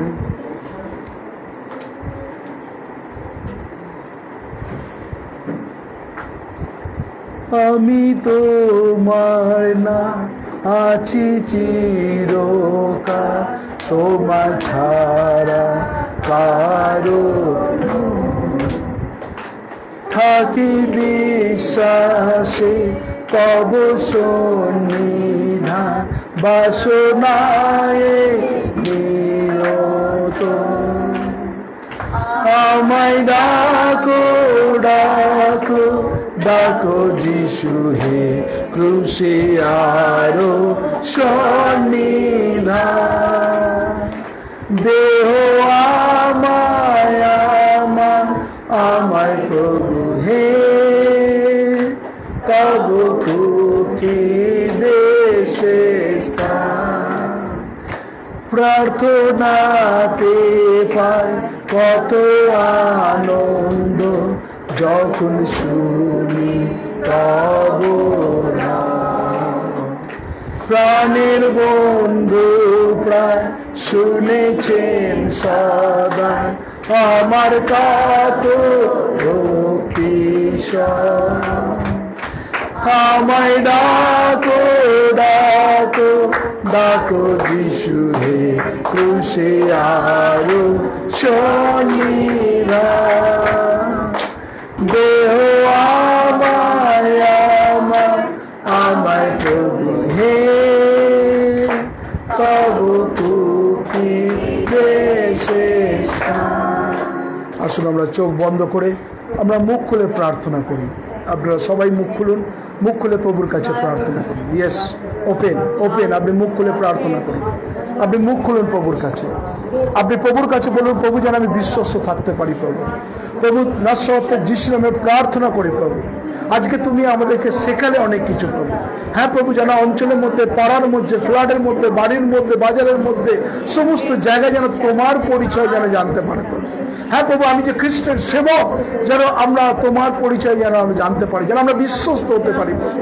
হ্যাঁ প্রভু, যদি তোমার বিশ্বাস থেকে দূরে সরে গেছি প্রভু, তুমি এই মুহূর্তে প্রত্যেক জনকে তুমি দেখছো প্রভু। আজকে প্রভু প্রত্যেক জনকে তুমি জানো প্রভু, তাই নাসরতের যিশুর নামে প্রার্থনা করি প্রভু, তোমার পবিত্র আত্মার চালনা দাও। আজকে যতজন আমরা প্রার্থনা করছি, হয়তো আপনাদের জীবনে অনেক দুঃখ আছে, কষ্ট আছে, অসুস্থতা আছে, সিকনেস আছে, আমি যিশুর নামে প্রার্থনা করছি প্রত্যেকজনকে, তাই যেন তোমার গৌরব, তোমার প্রশংসা করতে পারে। ধন্যবাদ দিই প্রত্যেক জনকে, তুমি আশীর্বাদী পরিপূর্ণ করো। তুমি প্রত্যেক জনের প্রার্থনা শুনেছ এবং উত্তর দিয়েছ। যিশু তোমার নামে চাই, আমেন আমেন এবং আমেন।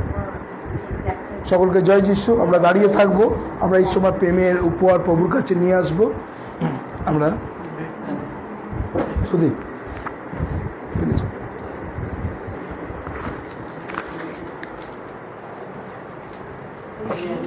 ঈশ্বরের ধন্যবাদ, হোসান্না হোসান্না, ঈশ্বরের ধন্যবাদ, গীতি আমি গাই।